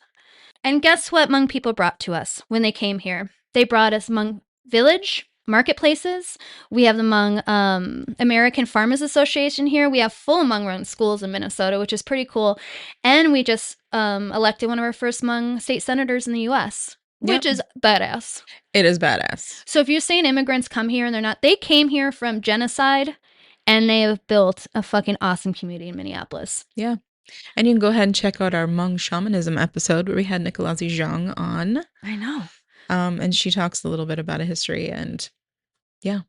Oh. Huge community Huge that's community. made such a difference in the culture of Minnesota. Huge community. And they're here because of what we've done. Mm-hmm. Like, because we fucked up their country. Yeah. It's crazy. And then we got our Somali community. Minnesota has the largest Somali population in the United States.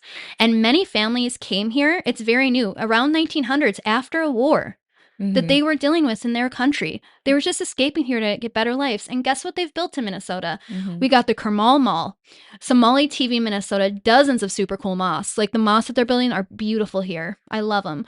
We have East African community centers, and we also have political powerhouses out there. We have Amar out there. We have city council members. A lot of politicians going out there and trying to make a better world for us here and trying to make America better here. It's wonderful. Mm-hmm. There's also the Oromo community, which is Minnesota is home to the largest Oromo populations outside of Ethiopia. Now, because Minnesota offered asylum, because they were themselves and they're trying to have a political uprising and trying to make things better. And they were just moving here to make it better. And luckily we took them in because we're very welcoming people. St. Paul is sometimes even called Little Oromia, which is pretty cool. I like that. I've never heard that. Yeah, Little Oromia. We also have a Karen community. If you don't know what Karen is, it's people from Myanmar who are mostly refugees who began arriving here in 2000s after literally fleeing ethnic cleansing. And we just invested in the group. We have awesome ESL programs here. A lot of my friends especially going to school when I was in school in Columbia Heights. In high school, I met a lot of refugees that came here that were learning and doing ESL programs. So it would be in like, they're mostly in ESL all day and then they'd have a class or two with me. Yeah. And it was fucking cool to learn their history. It was like, oh my God, you came from that. It's wild. We're having no problems here. Yeah. We have no problems here. Yeah. We also have Liberians who came to Minnesota during the Liberian Civil Wars. Minnesota helped secure the Liberian Refugee Immigration Fairness Act, giving thousands of people path to citizenships here after having to deal with that. We have Tibetan, Iraqi, Afghan, Bosnian refugees who created all that here. And guess what? Even with all that, Minnesota is still number one in literacy and still one of the most highly educated states. With that. Yeah. So those people, the people you're saying here, they don't know anything. They don't know English, but they work so hard that we are still counted as number one in literacy. Yeah. What does that say? Yeah. What does that say? And we're also constantly on the top lists of happiest states in the United States. Some of the happiest. And why do you think that is? Yeah. Leave us the fuck alone. Leave We're us fine. alone. You know, immigrants came here to build a better life because they heard about this American dream that if you work hard, you can be whatever you want. It literally says on a quote in our Statue of Liberty, "Give me your tired, your poor, your huddled masses yearn to be free." The wretched refuse. God, see, I can't handle it. The wretched refuse of your team and shore. Send these, the homeless tempest to see. I lift my lamp beyond the golden door. Now, this iconic statue, which I very much love, if you don't know about it, if you don't know, it was actually a gift to us from France in the 1860s. It was because France at the time was dealing with kings and a lot of revolution, a lot of problems. And what they saw was people here coming to America and us welcoming immigrants and then building a better life. And then they saw us create a democracy which was never heard of before. They saw us fight the Civil War during that time and how we were fighting to stop slaves. And they were dealing with so much slavery there that when we finally got it in 1865, where we abolished slavery, they sent us that statue as a thank you because this is what we want to be as a world. Yeah. And what a giant fucking statue to see the minute you are coming in. Can you imagine coming in New from York. like fleeing from like ethnic cleansing, all that, and you come here and you see that beautiful statue and you think like, I can do this, and then look at what we do. It's sad. So Minnesota is a state, you know, we fight for our democracy, we organize, we vote, we sue, we build coalitions, we can be messy, chaotic, and intense, and we can burn shit down, but we get shit done. And all of it starts, I mean, I'm going to say it exact order, and it's all going to connect to you right now about what we're doing. And you're probably, why is this happening in Minnesota? Let's start. Dakota resistance led to the Red Lake sovereignty, which led to the Iron Lake strikes, which led to 1934 Teamsters, which led to the 1960s civil rights organizing, which led to the 1967 uprising, which led to AIM, which led to the 1990s police accountability movement, which led to Mark Clark, which led to George Floyd, which led to the Operation Metro Surge Resistance. This is all just movements. They're all the same, just connecting to each other. We've been fighting for a long time, and I feel it in my bones. And I'm tired. You know, I'm from Ojibwe farmers. I'm from French Canadians. I'm from this land, and I'm fucking tired. It's 500 years of fighting. Yeah. You know, our genetics here in Minnesota have blood in the game, trying to make it better here. We're trying to make it better here. Because real freedom doesn't exist. You have to keep fighting for it. Just like all the people on this land I spoke about before, we are the only ones that can stop this. So live accordingly to that. Jakina, we Wickadush, everything is connected. We're all related. So keep fighting, Minnesota. And everybody needs to stand up right now, no matter where you're listening from. And I appreciate all the support coming from across the entire world. But again, Minneapolis is a blueprint for everybody else. And it's time that everybody gets up. And we've been a blueprint from the beginning. It's amazing to see. And I've always been proud of Minnesota, but I've never been prouder than now. Yeah. Especially doing all this studying and researching and going deeper into things and seeing how it's all connected. Yeah. And really seeing how all these beautiful laws that we have throughout our United States that hold true to us are because of people in Minnesota uprising. And there's a lot of, I bet if you start researching your state, you probably have some beautiful things in your state too. Absolutely. But God, Minnesota leads in this. Yeah. And I don't want to fight anymore. And I hope that we start treating people better. We look at Minnesota as, because we keep saying like immigrants and how bad it is, and like look what they've done, and like it's been wonderful. Yeah. If you want to come and take criminals out, come and take criminals out. Yeah. No matter what color their skin is. I think you need to start going with the MPD then. You want to get the criminals out. Who are the people killing people? Yeah. So a lot of tension, a lot of fear. I worry for everybody in the state. I worry for the immigrants. I worry for all of our neighbors because everybody's standing up. I worry for my family personally, and fucking explaining this to our children, what's going on. I keep telling Violet, you're going to be reading about this in your history books. What's going on right now, it's not new, but it's not normal. They don't know any better. They're 8. They don't know that this is just how it works. And this is not the way it's supposed to be. And I keep trying to hammer that in. And she asked me yesterday, even though I feel like I've been pretty clear, but it just must have been going over her head. She goes, is ICE going to come to Minnesota? I said, baby, they're here. This is what they're you're here seeing in our small town right now. And she was like, oh, and her eyes got so big. And I was like, this is happening right now. As of January 28th, 2026, there's been ICE spotted in our small area here. It's everywhere. And she was supposed to be meeting up for a cousin date to go play with her cousin. We were going to go take the girls to the mall. And her cousin, my niece, is half Mexican, half Ojibwe. Well, not half Ojibwe, quarter or whatever. But she's not white presenting. She looks like a Mexican child, like an Ojibwe child, and they canceled on us because they're too scared to come to the Twin Cities. My brother's partner is from Mexico, but she is a legal citizen now, and they're too scared. I would be too. Yeah. My dad is not white presenting. He doesn't seem very worried. He's not. He should be. He's not worried. Yeah. That's that white man in him. That's the white That's man that white in him. man confidence in him. Yeah. But but there's a lot of people where it's just like everybody's a target right now, especially if you do not look white. Yep. And or if you do any sort of protest, like I said, green list, guys. Green list, yeah. There's list. The whole state is on the green list now. Man. Oh yeah. But well, I mean, God, even before, like I said, with the RNC, like I didn't expect that. Yeah. When I was at that protest, I was literally just a young girl who was protesting. Like I wanted Barack Obama to be president, and I think it was Barack Obama, and I was just like, oh, these people are coming that I don't want to be here. Of course, I'm going to protest outside your building. Yeah. I want people, How cool is that was our first election though, that like we got to vote for a Black president. That was wonderful. Yeah. That was a month before. So I went to the 2008 Rock the Vote on November 1st. That's when I saw Tenacious D and Beastie Boys together. Was for the Rock the Vote for that election.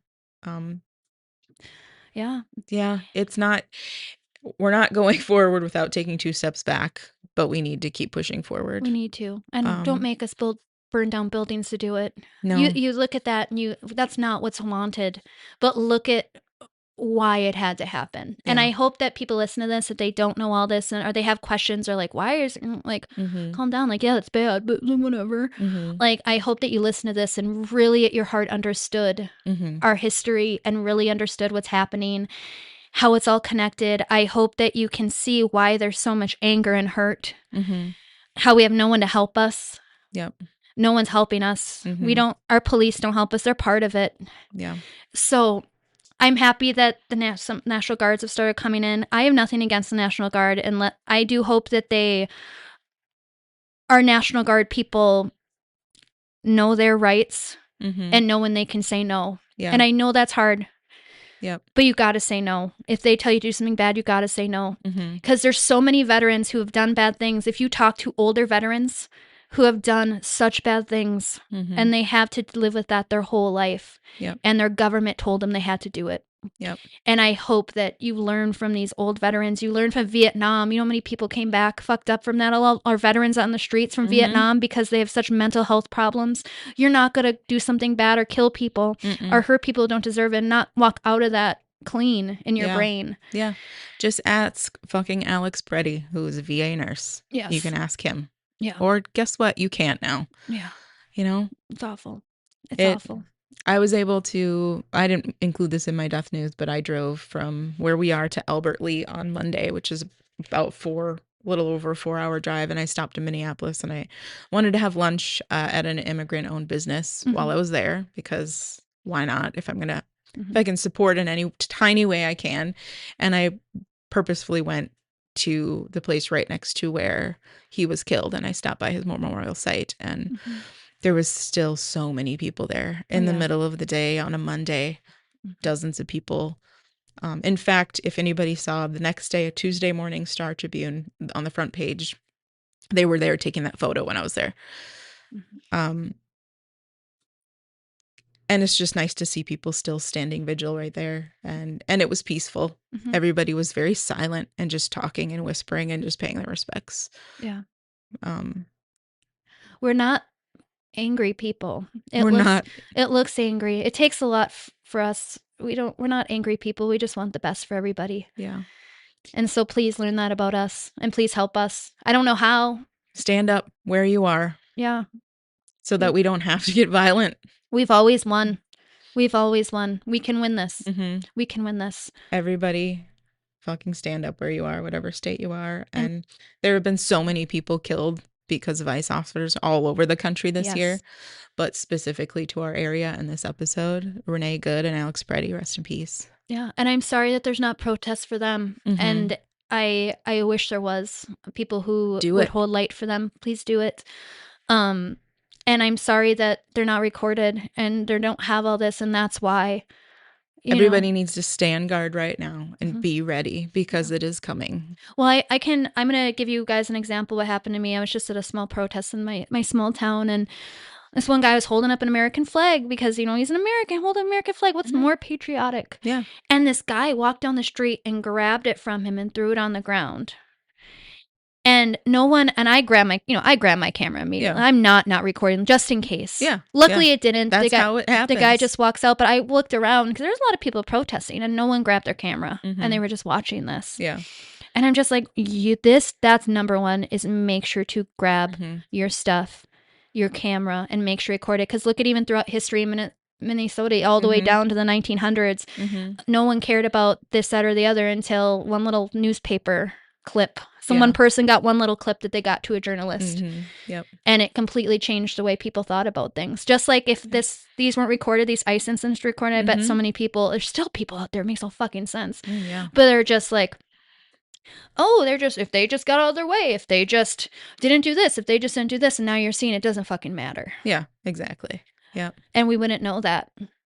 Document, document, document, document. That's how we're going to do it. Yep. Document. The people who oppose or see this as a good thing are people like Trump. There's a cult-like behavior behind it, and we got to get them out of this, and we got to set them with open arms. We got to set people back with open arms into reality and make them see with their own eyes the truth. Yeah. We're not even, you don't have to believe what we believe. Just look. No, just look. With your eyes. There are so many people, and it's a shame that there are people that lean left and liberal, whatever, that feel this way, that they're like, too little, too late, fuck you. But you know what? If they're saying it out loud, that means they're saying it out loud to the people around them that are not. And the more we can get them to admit and just say, I was wrong, this is not what I wanted, that's where it starts. That's all it is. It may be a little too late, but at least you're saying something. It's crazy as I have a few people that I know who voted for Trump, who were big Trump supporters, huge. Not one thing. Post full silence. Full silence, yeah. And it's shocking. It's not any better. It's not. It's because you're not. It's not better. Yep. I hear that silence. Yep. It's deafening. Yep. It's sad as hell. Don't be silent. You can at any time say, I'm not okay with this. Yeah. And you know what? If you don't, you're going to get people killed. More people are going to die, and we don't want to die. This is you standing up for your country right now. Everybody, this is not even political anymore. You need to stand up for yourselves and your neighbors and your country. Yeah. And I hate people that act like I'm a domestic terrorist. I love my country. I can't even read the freaking... Why? Yeah. Why? I can't even read the Statue of Liberty thing without fucking crying right now. It's the absolute I love opposite. my country. I don't want to move from here. So I hope, please just get the information out. Send a love. Yep. And I appreciate you all. Thank you all for listening. Thank you so much. Sorry I got emotional. No. And we'll post resources. Yep. Love everything. We'll post whatever we can. And please just stand up with us. Yep. So with that, should we get weird in another 2 weeks? Yep. All right. Bye. Hey weirdos, Nicole here. So after we recorded this episode and I edited it and everything was ready to go, I had received permission from who I believe to be the original owner of the video that you may have seen of the people of Minneapolis screaming into the streets to warn their community and their neighbors that ICE was approaching. Her handle on TikTok is Flores, and her username is luz, L-U-Z, day, D-E, mar, M-A-R, 2. And if you've listened to this video, you know how absolutely fucking chilling it is. I can't even listen to it without my full body just freezing. It's horrifying. So if you haven't heard it, I'm going to play it for you now. And it feels like this is one of those pieces of audio that is going to be remembered in history. If you could put audio in history books, this would be it. It reminds you of fucking Germany. It reminds you of Paul Revere. It is horrifying. It's brave. I can't even find the right words, but I'm sure you'll get the full body reaction that I did when I heard this. So, without further ado, here you are.